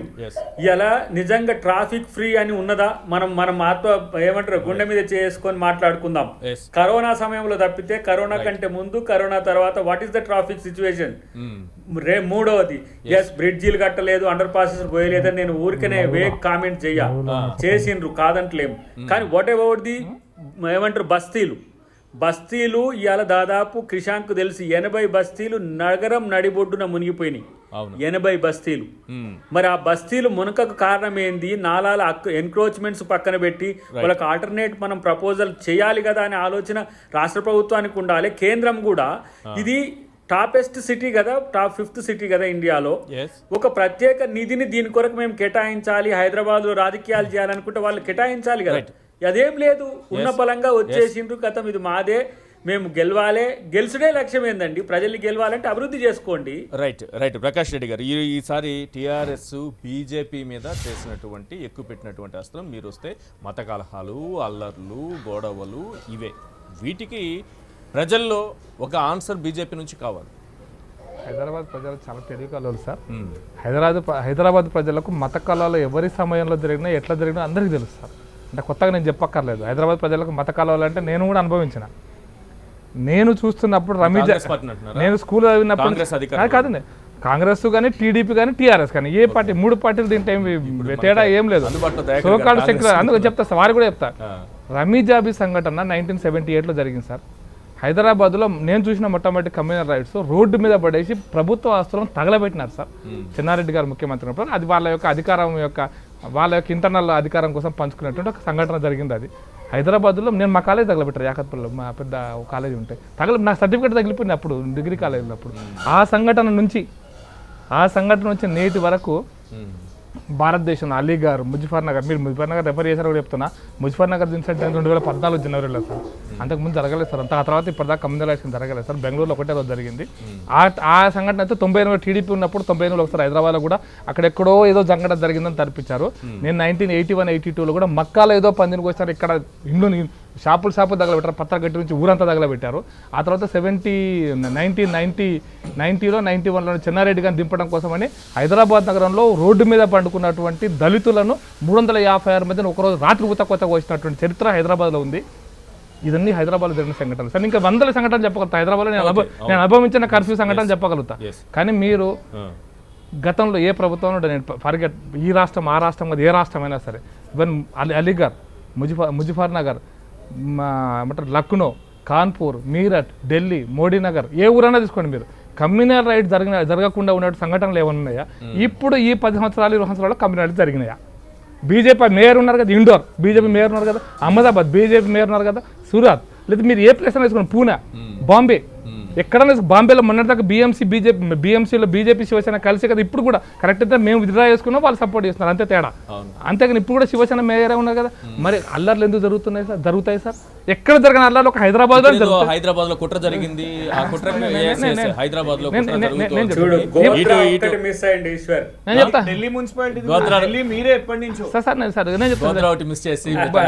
నేను గోద్రా కూడా చెప్తాను సార్. గోద్రా సంఘటనలో కూడా నేను మళ్ళీ క్లారిటీ ఇస్తాను.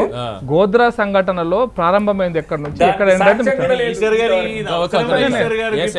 నాకు కమ్యూనల్ రైట్స్ గురించి చెప్పారు సార్. నేను కమ్యూనల్ రైట్స్ గురించి మాట్లాడుతున్నాను. అది అయిన తర్వాత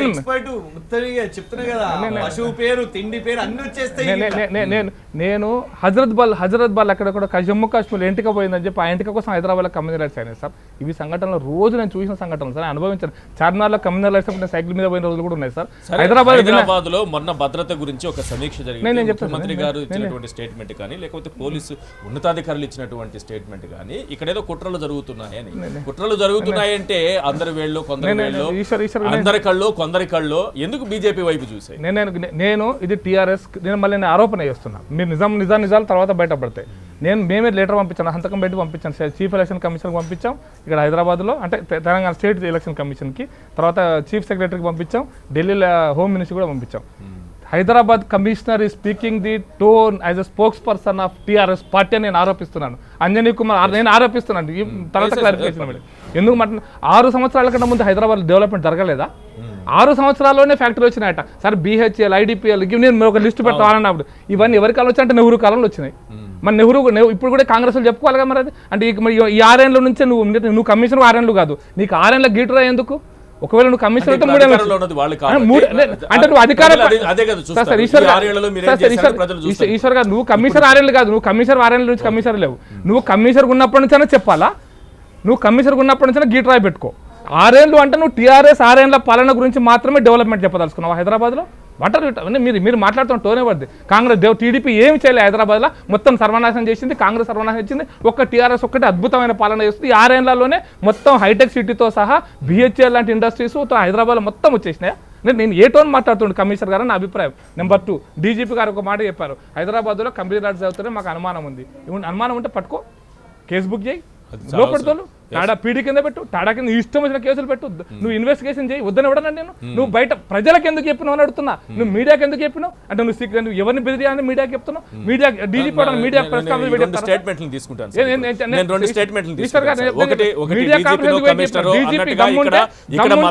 జరుగుతాయి మా దగ్గర సమాచారం ఉందంటే ఏం చేశారు మీరు, ఎవరిని అరెస్ట్ చేశారనేది అడగాల్సిన ప్రశ్న. ఇక్కడ సర్జికల్ స్ట్రైక్ చేయాల్సినంత స్థాయిలో అంతర్గత భద్రత ప్రమాదకరంగా ఉంటే అప్పుడు కేంద్రాన్ని కూడా అడగాలి. ఈ రెండు అంశాలు ఇద్దరు బాధ్యత. నేను చెప్తాను సార్. హైదరాబాద్లో మేము ఇచ్చిన స్టేట్మెంట్ ఏంటంటే 40,000 మంది రోహింగ్యాస్ ఉన్నారు, బంగ్లాదేశ్ నుంచి అక్రమంగా ఉంటున్న వాళ్ళు ఉన్నారు, పాకిస్తాన్ నుంచి వచ్చి ఇక్కడ అంటే వీసా ఎక్స్పైరీ అయిపోయిన తర్వాత వాళ్ళు కూడా ఉన్నారని మేము ఆరోపణ చేశాం. ఈ ఆరోపణ కట్టుబడి ఉన్నాం ఈరోజు మా అధ్యక్షుల వారే చేశారు. సర్జికల్ స్ట్రైక్ ఏంటంటే వాళ్ళని ఏది వేస్తామంటే రోహింగ్యాలు కానీ పాకిస్తానీలు కానీ అక్రమంగా ఇక్కడ ఉన్నారు, మన భద్రతకి ముప్పు అంటే నేను చెప్తాను సార్. రైట్ కేంద్ర ప్రభుత్వానికి సంబంధించిన అంశం, రాష్ట్ర ప్రభుత్వం శాంతి భద్రతల అంశం కూడా చెప్పను. ఈశ్వర్ గారు ఆన్సర్ నేను చెప్తాను సార్. FRR1 ఒకటి ఉంటుంది ఇక్కడ హైదరాబాద్ లో, సెంట్రల్ గవర్నమెంట్ నుంచి నడిపించడం ఒక సంస్థ. FRR1 ఒక ఆర్గనైజేషన్ ఇక్కడ పోలీస్ డిపార్ట్మెంట్ పనిచేస్తుంది. నేను ఎందుకు చెప్తున్నా అంటే 29 సెప్టెంబర్ 2019 నేను డేట్ కూడా చెప్తున్నాను, మీరు కావాలంటే వెరిఫై చేసుకోండి. ప్రైమ్ మినిస్టర్ ఆఫీస్ నుంచి ఇక్కడ ఒక ఉత్తరం వచ్చింది ఈ రాష్ట్ర ప్రభుత్వానికి, చీఫ్ సెక్రటరీకి, DGPకి. ఏమని అంటే ఇక్కడ రోహింగ్యాస్ బాలాపూర్లో భూమి ఆక్రమించుకొని షెడ్లు వేశారట, వాళ్ళు ఇల్లీగల్ ఇమిగ్రెంట్స్, మీరు ఏం యాక్షన్ తీసుకుంటారో మాకు సమాధానం కావాలంటే 1.5 నెలలు గడిచిపోయింది సార్. మేము ఎందుకు ఆన్సర్ చేయలేదని అడుగుతున్నా. నేను ఇప్పుడు అడుగుతున్నా, ఇప్పుడు కూడా prime minister office, PMO office answer అడిగితే ఇప్పటిదాకా ఆన్సర్ చెప్పినటువంటి ఒక ఫెడరల్ రాజ్యాంగ ప్రభుత్వం ఇక్కడ ఉందా లేదా?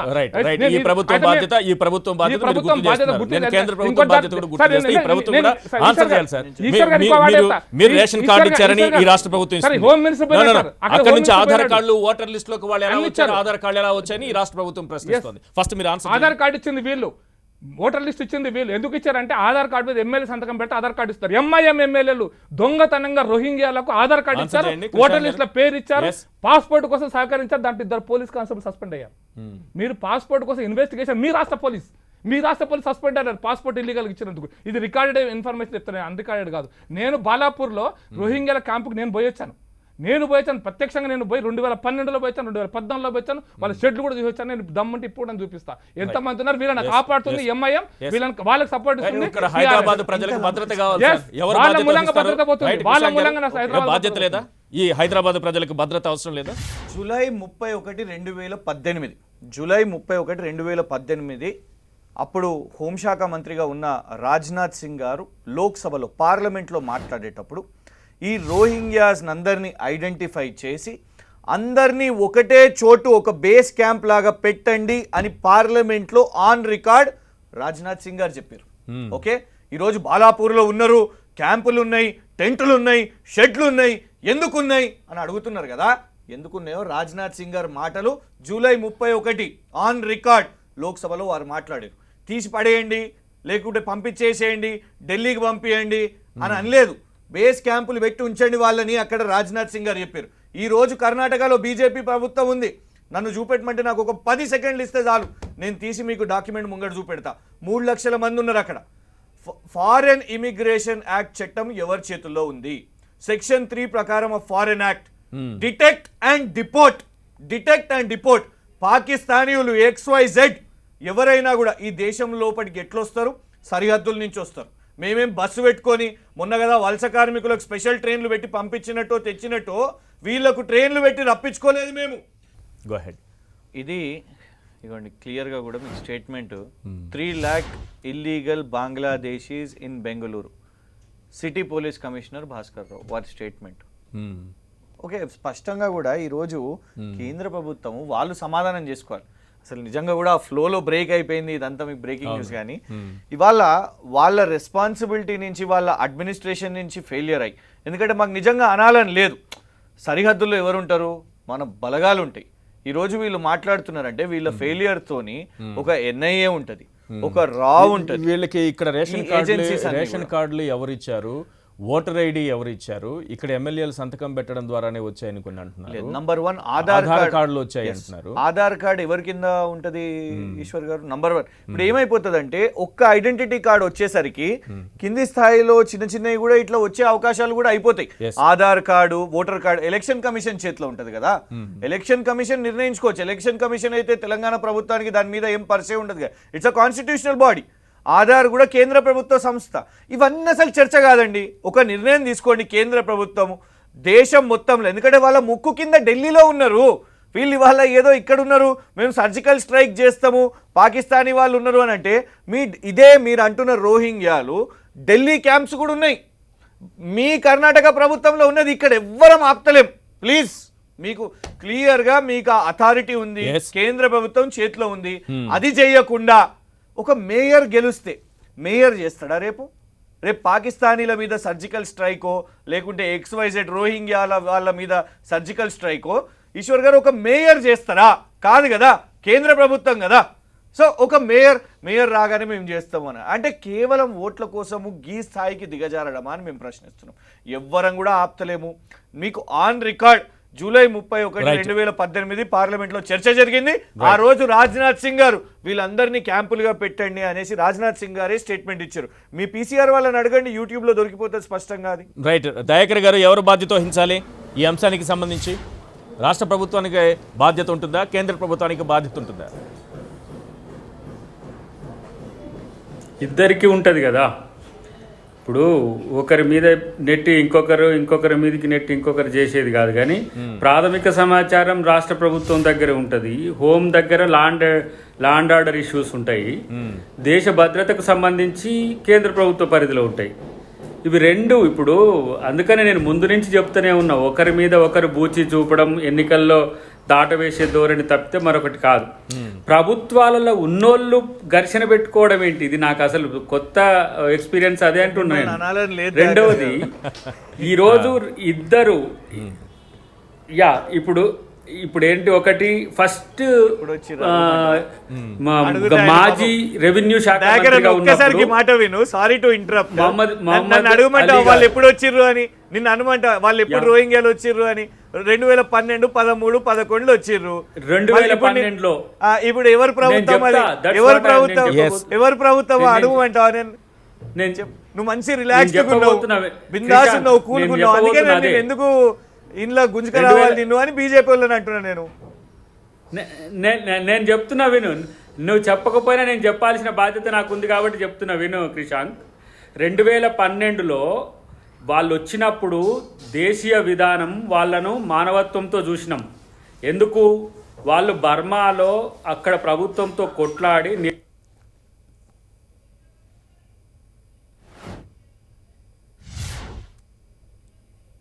వాళ్ళు వచ్చినప్పుడు మనం అంతర్జాతీయ సమాజం కూడా UNO ఏమన్నదంటే, వాళ్లకు నిలువ నీడ లేకుండా చేయడం అనేది మన మానవ జాతి సంస్కృతి కాదు కాబట్టి ఒక విధానం తేలేంత వరకు మీరు దగ్గర పెట్టుకోండి అని అన్నాడు. కానీ బీజేపీకి అది ఇష్టం లేదు. అసలు రోహింగ్యాలు అనేటోళ్ళు నరజాతి భక్షకులు, వాళ్ళు ఈ దేశాన్ని కేవలం దోచుకోవడానికే చంపడానికే వచ్చిందనే ఒక క్రియేషన్ చేసిండ్రు. వాళ్ళు చేసి వాళ్ళని ఇక్కడ ఉంచం మేమని చెప్పి వాళ్ళు ఒక విధానం తీసుకున్నారు.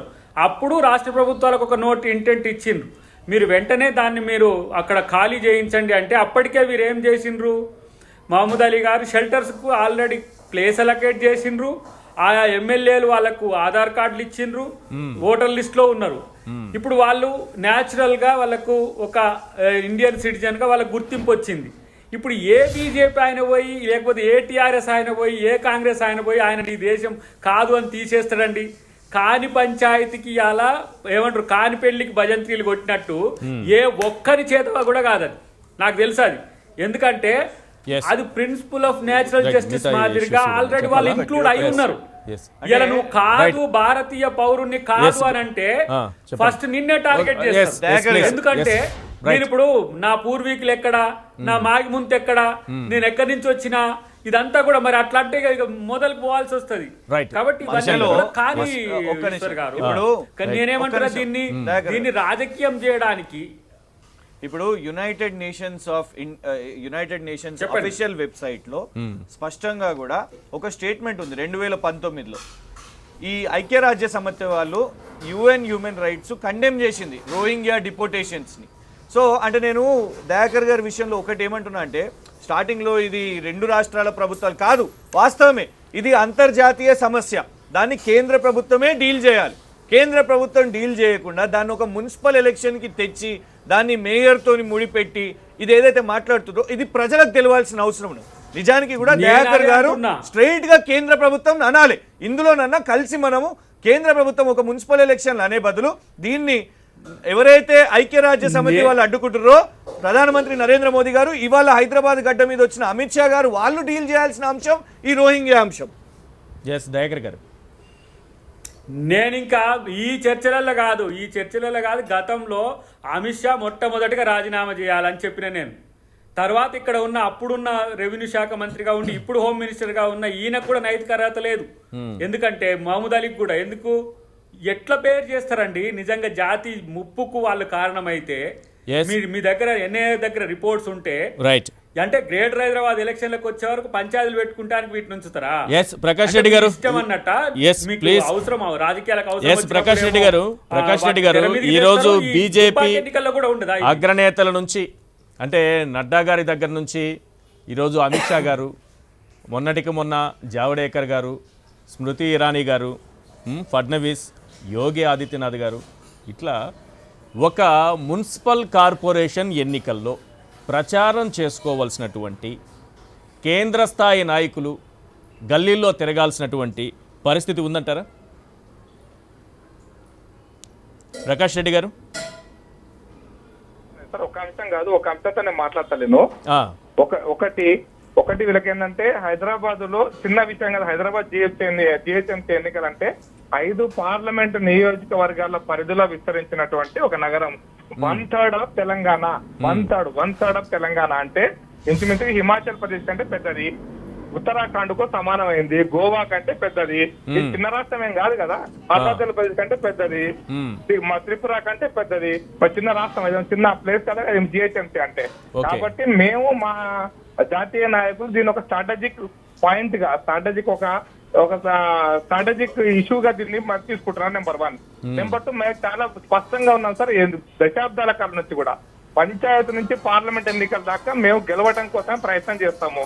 కాబట్టి మా ఎన్నికల యంత్రాంగం నడుస్తూ ఉంటుంది. 3, మేము ప్రతి ఎన్నికలను కూడా మా సిద్ధాంతాలను మేము గెలుస్తామా ఓడిపోతామా, డిపాజిట్ వచ్చిందా రాలేదా ఇవన్నీ తర్వాత విషయాలు. ప్రతి ఎన్నికల్లో కూడా మేము మా సిద్ధాంతాన్ని ప్రజలకు చెప్పడం కోసం ఇది ఒక అవకాశం, ఒక అవసరం, ఒక పండుగ, ఒక అకేషన్ మేము అనుకుంటాం. కాబట్టి సిద్ధాంతం చెప్పండి, లేని పార్టీల గురించి మాకు సంబంధం లేదు, కానీ సిద్ధాంతం ఉన్న పార్టీలుగా మేము చెప్పేది ఏంటంటే ఇది మా సిద్ధాంతం చెప్పుకోవడానికి ఇది ఒక వేదిక. ఒక పండుగ వచ్చినప్పుడు పలానాలు చేసుకున్నట్టుగానే మేము వేదికకి చెప్తాం మేము. కాబట్టి దీన్ని అర్థం చేసుకో అంటే ఒక గల్లీ పార్టీగా చెప్పుకునేటటువంటి టీఆర్ఎస్ తనకు తానుగా చెప్పుకుంది ఒక గల్లీ పార్టీని ఢీకొట్టడానికి ఢిల్లీ పార్టీ రావాలా, ఢిల్లీ నుంచి నాయకులు రావాలా? పోనీ నేను ఒక విషయం చెప్తాను, ఒక విషయం చెప్తాను. హైదరాబాద్ ఎలక్షన్స్ మేయర్ కోసం జరుగుతున్నాయా, ముఖ్యమంత్రి కోసం జరుగుతున్నాయా సార్ హైదరాబాద్ లో? అదే అందుకే కదా ఈ డౌట్ వచ్చింది. కార్పొరేషన్ ఎన్నికలకి ఎంతమంది నాయకులు రావడంతో ఈ డౌట్ వచ్చింది. ఇప్పుడు మేయర్ ఎన్నికలు జరుగుతున్నాయా, అసెంబ్లీ ఎన్నికలు జరుగుతున్నాయా అని.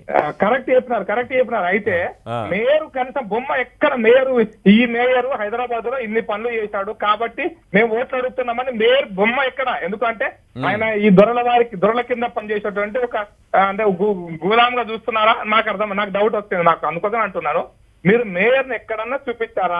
హైదరాబాద్ మేయర్ 5 సంవత్సరాలు మేయర్ గా పనిచేశాడు కదా, మరి ఇద్దరు తండ్రి కొడుకులు వాళ్ళిద్దరు అంటే అసెంబ్లీ ఎలక్షన్స్ కంటే ఇంకెక్కువ అసలు ఇద్దరు బొమ్మలే మొత్తం హైదరాబాద్ కనపడుతున్నాయి కదా. కనీసం మేయర్ బొమ్మ వేసి మేయర్ 5 సంవత్సరాలు అభివృద్ధి చేశాడు కాబట్టి మేము జిహెచ్ఎంసీ ఎన్నికల్లో మేము ఓట్లాడుతున్నాం చెప్తున్నారా వాళ్ళు ఏమన్నా?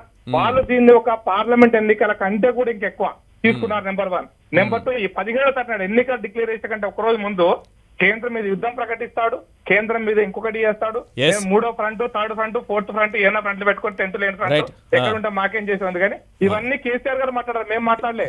రైట్ ఈ రైట్ దేశంలో మీ జాతీయ పార్టీ రాజకీయాలను ప్రభావితం వ్యూహరచన, చేసేటువంటి మీ పార్టీ ఎన్నికలుగా ప్రణాళికలు, మీ ఎన్నికలుగా పార్టీ వారు ప్రకటించారు. రోడ్ మ్యాప్ ఏ రకంగా ఉంటుందో మీరు చెప్పారు. నాకు ఆ అనుమానం ఏంటంటే ఇక్కడ కాంగ్రెస్ పార్టీకి సంబంధించి మీ జాతీయ నాయకత్వం ఏమైపోయింది? అద్దంకి దయాకర్ గారు ఎందుకు సీరియస్గా తీసుకోలేదు? కాదు ఇది మీరే అన్నారు కదా గల్లీ ఎన్నికలకు కాదు ఇది మీరే అన్నారు కదా గల్లీ ఎన్నికలకు రాహుల్ గాంధీ, సోనియా గాంధీ ఎందుకు? ఇలా నిజంగా హైదరాబాద్ ప్రగతి గురించి మాట్లాడాలంటే ఎవరికి మున్సిపల్ శాఖ మంత్రి నుంచి కిందికి సరిపోతుంది, ఇక్కడ బీజేపీ రాష్ట్ర అధ్యక్షుడి నుంచి కిందికి సరిపోతుంది, పిసిసి ప్రెసిడెంట్ నుంచి ఎక్కడైనా ఏ రాష్ట్రంలోనైనా మున్సిపల్ ఎన్నికలు అనేవి ఆ స్థానిక ప్రభుత్వాలకు సంబంధించిన అంశాలు. ఇలా వాళ్ళు దీన్ని ఒక ఏమంటారు దుబ్బాక తర్వాత ఏంటంటే తెలంగాణ మన వశం కాబోతుందనే పరవశంలో చేస్తున్న ప్రయత్నం తప్పితే దీన్ని ఇంత పెద్దగా ఎందుకు చూస్తుంది బీజేపీ? అగ్రనాయకులు ఇంతమంది కేంద్ర మంత్రులు రావడం వల్ల పెద్ద ప్రయోజనం ఏం లేదనుకుంటున్నారా? మరి వాళ్ళు రావడం వల్ల బీజేపీకి ప్రచారం చేయడం వల్ల ఉపయోగం ఉండదు. నేనేమంటున్నా వాళ్ళ షో ఇప్పుడు నువ్వే షో అని పెట్టినావు, అవును ప్రదర్శననే కదా అది, ఓట్లు కావు కదా, రేపు ఓట్లు వస్తాయి. ఓట్లు ఇప్పుడు ఏంది వాళ్ళకి ఏమైనా మేయర్ వచ్చేది ఉందా, సచ్చేది ఉందా? రాహుల్ గాంధీ గారు లేకపోతే ప్రియాంక గాంధీ గారు ఇంకొకరు పోరి పక్కన ఉన్నటువంటి సిద్ధరామయ్య గారు వచ్చినా కూడా బాగుండేది కదా. కర్ణాటక నుంచి ఓ ప్రచారం అయితే ఉండేది కదా కాంగ్రెస్. ఎందుకు ఏ ఓట్లు ఏమి రావంటారా? కాదు, ప్రచారం కొరకు అదే మీరే అన్నారు కదా, ప్రచారం కొరకు డాంబికాలు కొట్టాల్సిన అవసరం లేదు. దుబ్బాకకే మా కేంద్ర నాయకత్వం రాలే, మేమందరం క్షేత్రంలో కూర్చున్నాం. మా పిసిసికి సంబంధించిన నాయకులందరూ కూడా at the same time AICC general secretary incharge కూడా అక్కడ కొన్ని రోజులు కూర్చున్నాడు అంతే. కానీ దానికి రాహుల్ గాంధీ హైకమాండ్ పట్టించుకుందా ఎన్నికలు? దయాకర్ గారు మీ హైకమాండ్ చాలా సీరియస్ గా ఏమైనా తీసుకుందా? ఎందుకు పట్టించుకుంటది? ఇప్పుడు నేనేమంటున్నా, వాళ్లకు ఎన్నికలే కావాలి, వాళ్లకు ఎన్నికలు మాత్రమే చేయగలుగుతారు, పరిపాలన చేయలేరు. That's what. మీకు ఎక్కడ ఎన్నికలు ఉండని ఇదే ఊపుతో ఉంటారు, ప్రధానమంత్రి నుంచి కింది స్థాయి వరకు వాళ్ళ శాంక్ష మొత్తం పార్టీని మీరే నిరాశలోకి లాక్కోబోతున్నట్టుగా ఉంది. రాహుల్ గాంధీ గారు, ప్రియాంక గాంధీ గారు ఎవరో ఒకరు ఇక్కడికి వచ్చిన సోనియా గాంధీ గారి దగ్గర ఒక స్టేట్మెంట్ అని ఇప్పించవచ్చు కదా కనీసం. నేనేమంటున్నా, ఎవడో పగోడు పక్కోడు తొడగోసుకున్నారు మనం మెడగోసుకుంటే కాదు ఇది. మాకు ఎలక్షన్ కో స్ట్రాటజీ ఉంటది, వాళ్ళ ఇష్టం. కష్టపడి ఉంటే అధికారంలోకే వచ్చేవాళ్ళు. రాహుల్ గాంధీ గారు ఇంకొంచెం సీరియస్ గా తీసుకుంటే బాగుండేది, ఇంకొన్ని చోట్ల ప్రచారం నిర్వహించుంటే బాగుండేది, ఇంకొన్ని చోట్ల సభలు పెట్టుంటే బాగుండేది. ఇలాంటి విశ్లేషణ సరే మేమేం అవేం పట్టించుకోపోము, మాకు అవసరం లేదు, అవి మేము పట్టించుకోము. ఈశ్వర్ లేదు ఇటుగా ఈశ్వర్, నువ్వు కొంచెం నేషనల్ ఇష్యూస్ మీద కూడా చాలా సీరియస్ గా స్టడీ చేస్తావు. కానీ బీహార్లో దళిత్ ఓట్ బ్యాంక్ కొరకు ఎల్జేపీని, అప్పటి వరకు పొత్తులో ఉన్న ఎల్జేపీని వారు ఎవరైతే పాశ్వాన్ గారు చనిపోయిన తర్వాత విడగొట్టినట్టుగా చేసి బీజేపీకి వ్యతిరేకంగా పోటీ చేయించారు. వాళ్ళ వ్యూహమే కావచ్చేమో. అది పక్కన పెడదాం. నేనేమంటున్నా విను, ఒక్క నిమిషం విను, ఒకటే నిమిషం విను. ఎంఐఎంను ఇదే ఇప్పుడు వారు కొట్లాడుతున్న వాళ్ళ మిత్రపక్షమైన ఎంఐఎంను ఇంకోవైపు నిలబెట్టి ఆట చూయించేసి ఆ మార్జిన్ 2 to 3% వాళ్ళు తీసేసుకున్నారు. ఎన్ని రోజులు నడుస్తుంది ఈశ్వర్ ఇది? అరే వాళ్ళకి ఏదో ఆర్దుర్దా, మేము మళ్ళీ అంటే కొత్త మాట అనొద్దు కానీ కొత్తగా ఉంది వాళ్ళకి అధికారం. వాళ్ళ అధికారం పోతే సహించలేని స్థితిలో ఉన్నారు. పోనీ ఎంతసేపు ఆడతారు ఆట? ప్రజల్ని పరిపాలించడం అనేది అభివృద్ధితో ముడిపడి ఉంటుంది, అది రేపు ప్రజలకు తెలుస్తుంది. ఊరిని ఈ బీహార్ ఓడిపోగానే రెండోసారి అధికారంలో లేకపోగానే కాంగ్రెస్ పార్టీ అతలాకుతలం అయిపోయి తబ్బిబ్బైపోయి అబ్బో ఎట్లా అని ఆలోచించదు. మేము లేని ఈ 2 టెన్యూర్లు ప్రజలు ముప్పు తిప్పల పడుతున్నారు, మేము బాధపడుతున్నాం. దాన్ని ఎట్లా మేము ప్రజల్ని మా వైపు ఆలోచించే విధంగా మేము ప్రణాళికలు తయారు చేయాలనేది మేము నెక్స్ట్ చూసుకుంటాం. కానీ దాని కొరకు మతాలను, ఈ చిన్న కార్పొరేషన్ ఎన్నికల్ని కూడా బీజేపీ వదలట్లేదు కదా. మరి మీరు కూడా ఆ స్థాయి వాళ్ళు ఎన్నికల కొరకే ఉన్నారు. శాంచ మొత్తం స్పెషలిస్ట్ వాళ్ళు. మోదీ కూడా వచ్చిండు కదా, ఇంకా రానిది ఎవరు చెప్పు? ఇక్కడ మరి మేయర్ వస్తుందా ఇప్పుడు చూద్దాం. Yes, yes, మీరు చెప్పండి క్రిషాంక్ గారు, కూడా మీ గల్లీ సామధాన దండోపాయాలు పెట్టినా కూడా ఢీ కొడుతుందా ఢీ కొట్టదా ఇప్పుడు? అంటే ఒకటే ఇంతమంది ప్రచారం చేస్తున్నారు. అమిత్ షా గారు రోడ్ షో ఖచ్చితంగా సీరియస్ గా కూడా ఢీ కొట్టాలనే ఉంది. ఎందుకంటే ఇప్పుడు కింద కూడా అక్కడ స్క్రోలింగ్ వస్తుంది. ఇప్పుడు వాళ్ళు వస్తున్నారు, ఉత్తరప్రదేశ్ నుంచి ఒక ఆయన వచ్చాడు. ముందు స్టార్టింగ్ లో మాధవి గారు బాగా ఉలిక్కిపడ్డారు, నువ్వు ఒక ముఖ్యమంత్రిని గిట్లా అంటావా, నువ్వు ఆయనకు బుద్ధి లేదని అంటావా అంటే అసలు వాస్తవానికి ఇంకెక్కువ అనాలని ఉంది. ఎందుకంటే ఆయన ఎవరండి హైదరాబాద్కి వచ్చి పేరు మారుస్తా అనడానికి? ఏదన్నా ఉంటే నిర్ణయిస్తే హైదరాబాదీలు నిర్ణయిస్తారు. మునగాక ఫస్ట్ టైం ఒక ఎంపీ గెలిచిండు, తేజస్వి సూర్య అనే వ్యక్తి అబ్బాయి, కర్ణాటక నుంచి. ఆయన వచ్చి హైదరాబాద్ మారుస్తా, చేంజ్ హైదరాబాద్ క్యాంపెయిన్. వీళ్ళెవరండి? ఇవాళ హైదరాబాద్ పేరు మారుస్తామంటారు. సరే, ఆడికి ఒక సెకండ్ ఆలోచించిన, రేపు ఏం తినాలి? చికెన్ బిర్యానీ, మటన్ బిర్యానీ తింటారా? లేదు, అది కూడా బంద్ చేయాలి. రేపు హైదరాబాద్ బిర్యానీ ఏంది, అది మనది కాదు, అది ఎక్కడో ఇంకెవరిదో. పేరు మారుస్తే బాగుంటుంది అనుకుంటే ప్రజలు వాళ్ళకి ఓట్లు వేస్తారు. ఒక్క నిమిషం, ఒక చేంజ్ తీసుకొస్తారు. నేమ్ చేంజా లేకపోతే పార్టీలే చేంజ్ అని వాళ్ళ ఇరానీ చాయ్ ఏంటిది? ఇరానీ చాయ్ కాదు, అది కూడా మన పేరు కాదు. ఇరానీ చాయ్ బంద్ చేసేయాలి. హైదరాబాద్ అనుకుంటే మీకే పొద్దున్న లేస్తే మంచి ఇరానీ అది చాయ్ వద్దు మనకి హైదరాబాద్ అందుకే గల్లీ పార్టీ రేపు పొద్దున్న లేస్తే మళ్ళీ ఉత్తరప్రదేశ్ పోతారా లేకపోతే కర్ణాటక పోతారా? మీకు ఢిల్లీ నుంచి వస్తున్నటువంటి నాయకులను చూశారు మీరు, మీ గల్లీ పార్టీ ఢిల్లీ పార్టీని ఢీ కొట్టే స్థాయిలో ఉందని అడుగుతున్నాను. ఖచ్చితంగా ఎందుకంటే ఇక్కడ వాళ్ళ నాయకత్వం బలహీనంగా ఉంది కాబట్టే వాళ్ళు ముఖ్యమంత్రులను, కేంద్ర హోం మంత్రులను మరి బలంగా తయారైంది కదా వాళ్ళందరూ రాకతో. ఏం లేదంటారా? ఏముందండి, 2018లో రాలేదా తెలంగాణ అసెంబ్లీ ఎన్నికల్లో? ఇదే యోగి ఆదిత్యనాథ్ గారు, నరేంద్ర మోదీ గారు, ఇదే మన అమిత్ షా గారు, వీళ్ళందరూ వచ్చారు, ఫలితం చూసిర్రు. ఇప్పుడు కూడా మాకు కావాల్సింది హైదరాబాద్ ప్రజల దీవెనలు. ఇంతమంది వస్తున్నారు అంటే రేపు బలమైనటువంటి ప్రభావవంతమైన స్థానాలు కానీ సాధించగలిగితే ఆ తర్వాత మధ్యంతర ఎన్నికలు గుర్తుపెట్టుకోవాలి. అంటే ఆ తర్వాత మధ్యంతర ఎన్నికలు, రాష్ట్రపతి పాలన మరి సీరియస్ గా మీరు తీసుకోరు? మరి అంతమంది వస్తుంటే ఎందుకు సీరియస్ గా తీసుకుంటలేము? 150 సీట్లలో పోటీ చేస్తున్నాము. దీన్ని కూడా యాక్సెప్ట్ చేస్తారా వస్తుందని? అంటే వాళ్ళు తేవాలని ప్రయత్నం చేస్తారు, ప్రభుత్వాన్ని కూల్చాలని ప్రయత్నం చేస్తారు, వాళ్ళు అన్ని ఒత్తిళ్లు తీసుకొని వస్తారు. కానీ రేపు చూస్తాం కదా ఈ రిజల్ట్ ఏదైతే ఫలితాలు వస్తాయో హైదరాబాద్ ప్రజలు మా వైపు ఉంటారని మేము నమ్ముతున్నాము, విశ్వసిస్తున్నాము. ఇప్పటికే అన్ని ఎలక్షన్స్ వైపు లార్జర్ ఫిగర్ గా వి బీన్ విన్నింగ్. ఏదో ఒక 1000 ఓట్ల మార్జిన్ తో మేము ఓడిపోయినాం కాబోలు. రైట్, అప్స్ అండ్ డౌన్స్ ఎన్నికలు గ్రేటర్ హైదరాబాద్ కే పరిమితమా, మధ్యంతర ఎన్నికల వరకు వెళతాయా? మనకి ఎండల లక్ష్మీనారాయణ గారు, మాజీ ఎమ్మెల్యే, బీజేపీ సీనియర్ నాయకులు మనతో పాటు జాయిన్ అయ్యారు. ఈ మున్సిపల్ కార్పొరేషన్ ఎన్నికలు, గ్రేటర్ హైదరాబాద్ మున్సిపల్ కార్పొరేషన్ ఎన్నికలు, బీజేపీ అగ్రనాయకులు, కేంద్ర మంత్రులు అందరూ కూడా దీని మీద ఫోకస్ చేశారు. ఒక కార్పొరేషన్ ఎన్నికలకు ఇంతమంది ఫోకస్ చేయడం వెనుక దీన్ని గ్రేటర్ హైదరాబాద్ మున్సిపల్ కార్పొరేషన్ ఎన్నికలకే పరిమితం చేసి చూడరాదు అనేది చాలా క్లియర్గా కనిపిస్తుంది. దానికి కారణం ఏంటంటే బీజేపీ వైపు నుంచి మధ్యంతర ఎన్నికలు కూడా రావచ్చు అనే మీరు ఇచ్చినటువంటి స్టేట్మెంట్ ఆధారంగా చూస్తే ఇంతమంది ఎందుకు ఫోకస్ చేశారు, ఇంతమంది ఎందుకు గల్లీ తిరుగుతున్నారు, ఈ అనుమానం కలుగుతుంది. ఏం సమాధానం చెప్తారు? ఒకటి, ఇప్పుడు మొన్న దుబ్బాక ప్రత్యామ్నాయం భారతీయ జనతా పార్టీ అనేటువంటి సంకేతాలను రాష్ట్ర ప్రజల ఆకాంక్షలకు అనుగుణంగా ఫలితం వచ్చింది. దుబ్బాక ప్రజలు ఆ రకమైన తీర్పునిచ్చారు. రెండో విషయం, ఇక్కడ దినదినం భారతీయ జనతా పార్టీకి పెరుగుతున్నటువంటి ఆదరణ కానీ, ఇతరత్ర పార్టీల నుంచి కానీ, సామాజిక సేవకులు కానీ భారతీయ జనతా పార్టీలో చేరికలు పెరిగినాయి. ఇక భారతీయ జనతా పార్టీకి సమయం ఇస్తే ఎదుర్కోలేమనేటువంటి తొందరపాటుతో కేసీఆర్ కనుసన్నల్లో ఈ ఎన్నికలు సమయం ఇవ్వకుండా ఎన్నికల కమిషన్, రాష్ట్ర ఎన్నికల కమిషన్ నిర్ణయించింది. మూడో విషయం ఏంటంటే అది భారతీయ జనతా పార్టీకి అది తొలిమెట్టు. ఈ రాష్ట్రంలో ప్రత్యామ్నాయం కావడానికి కోసం అది నాంది దుబ్బాక. ఇది మలిమెట్టు. ఈ భారతీయ జనతా పార్టీ ఇక్కడ ఏదైతే గతంలో ఉన్నటువంటి స్థితిని ఇవాళ ఈ యొక్క రాష్ట్ర రాజధాని మేయర్ పదవిని కైవసం చేసుకునేటువంటి లక్ష్యంగా ముందుకు కదులుతుంది.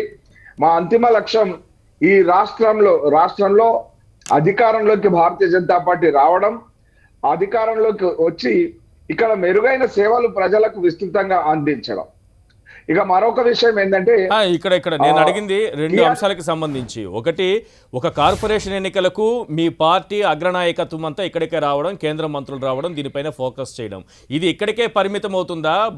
భవిష్యత్తుకు సంబంధించి మీరు అన్నట్టుగా మధ్యంతర ఎన్నికలు అన్నారు కదా, ఆ కోణంలోనే ఇది జరుగుతోందని. మీరు అన్నట్టు దుబ్బాకలో విజయం తొలిమెట్టు కావచ్చు, ఇప్పుడు జరుగుతున్న ఎన్నికలు జీహెచ్ఎంసీలో మలిమెట్టు కావచ్చు, కానీ కూల్చడం కోసం కనిపెట్టు అనేది ఏమన్నా ఉంది మీ దగ్గర?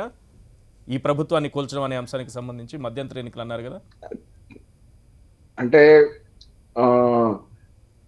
నేను ఎక్కువ విషయం ఇక్కడ చెప్పాల్సినటువంటి అవసరం ఉంది. మా నాయకత్వం వచ్చింది అని అంటే ఇప్పుడు టిఆర్ఎస్ లో ఉన్నటువంటి మంత్రులు ఒక్కొక్క డివిజన్ కి ఇన్ఛార్జు, ఎంపీలు ఒక్కొక్క డివిజన్ కి ఇన్ఛార్జు, ఎమ్మెల్యేలు ఒక్కొక్క డివిజన్ కి ఇన్ఛార్జు, అదొక అంశం, అదొక పార్శ్వం.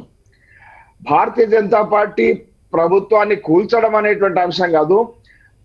ఇప్పటి వరకు కూడా తప్పనిసరి అయినటువంటి పరిస్థితుల్లో నియంతృత్వపు ధోరణులు ఉన్నటువంటి నాయకత్వంలో కుటుంబ పాలనకు అడుగులకు మడుగులొత్తున్నటువంటి పరిస్థితుల్లో ఆ హ్యూమిలియేషన్ ఏదైతే టిఆర్ఎస్ నాయకుల్లో ఎక్కువ భాగం నాయకుల్లో ఆ హ్యూమిలియేషన్ ఏదైతే ఉన్నదో అది వెలుపలికి వచ్చేటువంటి అవకాశం ఉంది. అది వెలుపలికి వచ్చే అవకాశం ఏదైతే ఉన్నదో ఆ ప్రభుత్వాన్ని పతనానికి కారణమవుతుంది అనేటువంటిది మా అభిప్రాయం. రైట్. ఈ రెండింటికి నేను లింక్ పెట్టి అడుగుతున్నాను. ఒకటి, కేంద్ర నాయకత్వం దీనిపైన కన్నేయటం, రెండోది వాళ్ళు ఇచ్చినటువంటి స్టేట్మెంట్. మీకు భవిష్యత్తు ఏమైనా ప్రమాదకరంగా ఉండబోతుంది అనుకుంటున్నారా?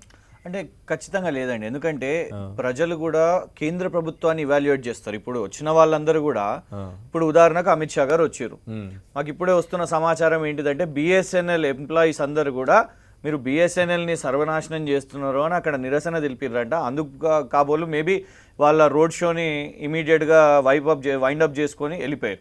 సరే, ఏదేమైనా కూడా ఈరోజు హోంమంత్రి రోడ్ షోకి నిరసన సెగ, దాంతోనే అర్థాంతరంగా ఇది వాస్తవమే కదా. ఇప్పుడు ఎల్ఐసి పరిస్థితులు ఉన్నారా? 40 కోట్ల ఎంప్లాయీస్ అండి, ఎల్ఐసి ఎంప్లాయీస్ 40 కోట్ల మంది ఎంప్లాయీస్ ఉన్నారు.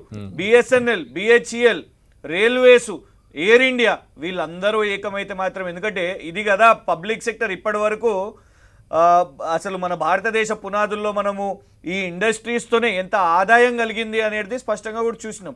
కేవలం 2 లక్షల కోట్లు. ఎందుకంటే కోవిడ్లో మేము ఇంత ఇచ్చినాం అంత ఇచ్చినాం అని చెప్పుకుంటారు. ఆత్మనిర్భర్ భారత్, ఆత్మనిర్భర్ భారత్ ఎక్కడదండి? మీరు ఆత్మని తీసుకుపోయి ప్రపంచ బ్యాంకుల్లో తాకట్టు పెట్టిర్రు. $750 మిలియన్ మీరు ప్రపంచ బ్యాంకుని తీసుకొని వచ్చారు. $500 మిలియన్ చైనాకు చెందిన AIIB బ్యాంక్ నుంచి తీసుకొని వచ్చారు. అప్పులు చేస్తలేరా?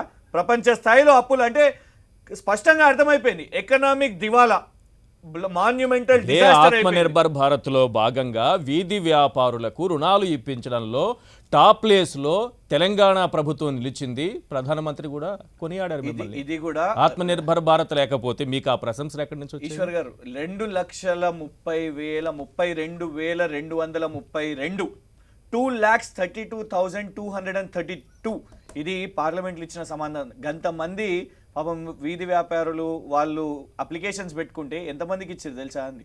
మొన్న కిషన్ రెడ్డి గారు పెట్టారు, 10,000 మందికి ఇచ్చారు. 16,252 మంది, అంటే 7% పీపుల్. కానీ చెప్పుకునేది మాత్రం చాలా పెద్దగా చెప్పుకుంటారు, 10,000 మంది. నిజంగా అంటున్నాం కదా. మరి వరద సాయం కూడా ఇవ్వండి. ఇవాళ వచ్చింది కేంద్ర హోంశాఖనే కదా, కేంద్ర హోంశాఖ మంత్రి గారు వచ్చారు. NDRF funds, prime minister national relief fund ఖచ్చితంగా పదే మళ్ళీ అడుగుతాం. మీరు పక్క రాష్ట్రాలకు ఇస్తున్నారు, తమిళనాడుకి ఇచ్చారు, వెస్ట్ బెంగాల్, ఒరిస్సా, గుజరాత్, కర్ణాటక. కృష్ణ గారు, మేము చెప్పినాము, మీరు పదే అడిగారు, మేము పదే చెప్పినాము. ఇంకా 100 సార్లు మాట్లాడితే గోబల్స్ ప్రచారం అన్న ఏది రిపోర్ట్ అంటారా? మీకు కూడా పంపిమంటే మీకు కూడా వాట్సాప్ చేస్తా. ఈ 6 రాష్ట్రాలకు రిపోర్టు లేకుండానే ఇచ్చిర్రు. ఈశ్వర్ గారు, మీ దగ్గర డాక్యుమెంట్ చెప్పనా? 223 కోట్లు దేనికి ఇచ్చిండ్రు? నేషనల్ డిజాస్టర్ రిలీఫ్ ఫండ్ 75% దాంట్లో డిపాజిట్ చేస్తుంది. అది SDRF పోయిన సంవత్సరానికి రావాల్సిన ఫండ్, అది NDRF కాదు. NDRF లో అన్న మీరు నిజంగా తెలుసుకోవాలి చాలా సీరియస్గా, దయచేసి. ఎందుకంటే మీలాంటి వాళ్ళు కూడా అబద్ధం చెప్పొద్దు. NDRF లో రూపాయి రాలేదన్న. NDRF లో వరద సాయంలో 4 రోజుల ముందు హోంశాఖ మంత్రివర్యులు శ్రీ అమిత్ షా గారి దగ్గర నుంచి డాక్యుమెంట్ వచ్చింది, 4,381 crores. నేను నంబర్తో సహా చెప్తున్నా, ఛాలెంజ్ చేస్తున్నా. మీరు ఒకవేళ నిజంగానే ఎన్డీఆర్ఎఫ్లో రూపాయి ఇచ్చిర్రు అని అంటే నేను ఖచ్చితంగా క్షమాపణ చెప్తా, బహిరంగ క్షమాపణ చెప్తా. ఎన్డీఆర్ఎఫ్లో రూపాయి వచ్చింది, prime minister national relief fund నుంచి హైదరాబాద్ ఫ్లడ్ రిలీఫ్కి రూపాయి వచ్చిందని మీరు చెప్తే నేను ఖచ్చితంగా బహిరంగ క్షమాపణ చెప్తా. లక్ష్మీనారాయణ గారు.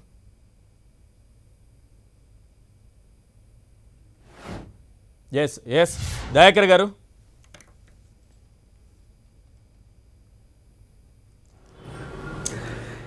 ఇది ఇప్పుడు చివరికి ఇది రెండు ప్రభుత్వాల యొక్క పరిస్థితి. రైట్. అంటే వాళ్ళు ఇచ్చినమని చెప్తుండ్రు, వీళ్ళు కాలేదని చెప్తుండ్రు, కానీ ప్రజలకు నష్టం అయితే జరిగిపోయింది. కానీ ఇంతకుముందు మిమ్మల్ని అడిగిన ప్రశ్న, మీ జాతీయ నాయకత్వం అగ్రనాయకత్వం పట్టించుకోకపోవడం, బీజేపీ పట్టించుకోవడం, ఇవన్నీ వీటికి మధ్యంతర ఎన్నికలు వస్తాయి అని చెప్పడానికి ఏమన్నా లింక్ ఉందనుకుంటున్నారా మీరు? అంటే ఇప్పుడు అది ఇంతకు ముందే నేను ఒక పేపర్లో చూసిన, నా ప్రభుత్వాన్ని కూల్చడానికి బీజేపీ ప్రభుత్వం ప్రయత్నం చేస్తుందని. అది ఎంత మేరకు వాస్తవం అనేది నేను లోతులోకి వెళ్ళలేదు, కానీ ఎందుకంటే కూల్చాలనుకున్నా కూడా ఏమనిచ్చిండు నిన్న అది చూడలే. మరి మధ్యంతర ఎన్నికలు రాబోతున్నాయి, తెలంగాణలో మధ్యంతర ఎన్నికలు రాబోతున్నాయి, ఈ ప్రభుత్వం పడిపోతుంది, మధ్యంతర ఎన్నికలు వస్తాయి, ఇది స్టేట్మెంట్. అంటే మీకు కొన్ని రాష్ట్రాల్లో మీకు అనుభవం కాబట్టి నేను టీఆర్ఎస్ కంటే కూడా మిమ్మల్ని అడుగుతున్నా ఈ ప్రశ్న. వాళ్ళకు ఒక్క సీటు ఉన్న దగ్గరనే తెచ్చుకున్న చాకచక్యం ఉన్నది, కానీ ఇది ఏమంటాము, ప్రజాస్వామ్య లక్షణాలను పుచ్చుకోకపోతే నష్టపోయేది బీజేపీనే, మనకేం నష్టం లేదు. ఇంతకంటే కాంగ్రెస్ పార్టీ నష్టపోయే పరిస్థితి ఏముంటుంది ఈశ్వర్ గారు? ఇంకా మీరు అన్న లెక్క ప్రకారం అయితే మేం ప్రజాస్వామ్యం సెక్యులరిజం పునాదుల మీద అందరూ బాగుండాలి అనే ఒక ఆలోచనతో మేము ఉంటాం, వాళ్ళు మేం మాత్రమే బతకాలనే కోరికతో వాళ్ళు ఉంటారు. టిఆర్ఎస్ కూడా వాళ్ళ గాయల పడ్డది కొన్ని రోజులు, వాళ్ళ విషయం ఇప్పుడు తెలిసినాక మళ్ళీ వెనకకు వస్తున్నది. రేపు ఎంఐఎం బీజేపీ చేయబోతున్న రాజకీయాలు దేశానికే పెద్ద నష్టం చేయబోతాయి. అప్పుడు కాంగ్రెస్ ఎందుకు అవసరమో జనానికి తెలుస్తుంది. ఈ పీస్ అండ్ హార్మనీని, ఈ కులాల మధ్యన వైరుధ్యాలన్నింటినీ, మతాల మధ్యన వైరుధ్యాలన్నింటినీ ఈ 74 సంవత్సరాలు ఎట్లా మేము ప్రోధి చేసుకుంటూ వచ్చినామో దాన్ని చెడగొట్టే ప్రక్రియ ఇప్పుడు బీజేపీ తెరలేపింది. అప్పుడు ప్రజలకు అర్థమవుతుంది అసలు కాంగ్రెస్ ఈ దేశానికి ఎందుకు అవసరం అనేది. నేనేమంటున్నా, ప్రజల్ని అవేర్ చేయడం వరకే మా బాధ్యత, కానీ మభ్యపెట్టో, మసకబార్చో, లేకపోతే మోసం చేసో ఎలక్షన్లలో గెలిచి పరిపాలించాలనే దుగ్ధ కాంగ్రెస్ పార్టీకి ఉండదు. భవిష్యత్తులో ఎట్టి పరిస్థితుల్లో కూడా ఆ ప్రయత్నం కూడా చేయదు. వాళ్ళే బోర్లా పడతారు, ఎవరైతే ప్రజల్ని మోసం చేస్తారో, వంచిస్తారో వాళ్ళే బోర్లా పడతారు. ఎన్నికల ప్రచారం ముగియడానికి మరో 3 గంటల సమయం మాత్రమే మిగిలి ఉంది. ఇదే అంశానికి సంబంధించినటువంటి అప్డేట్స్ అండ్ అనాలిసిస్ కంటిన్యూ అవుతుంది.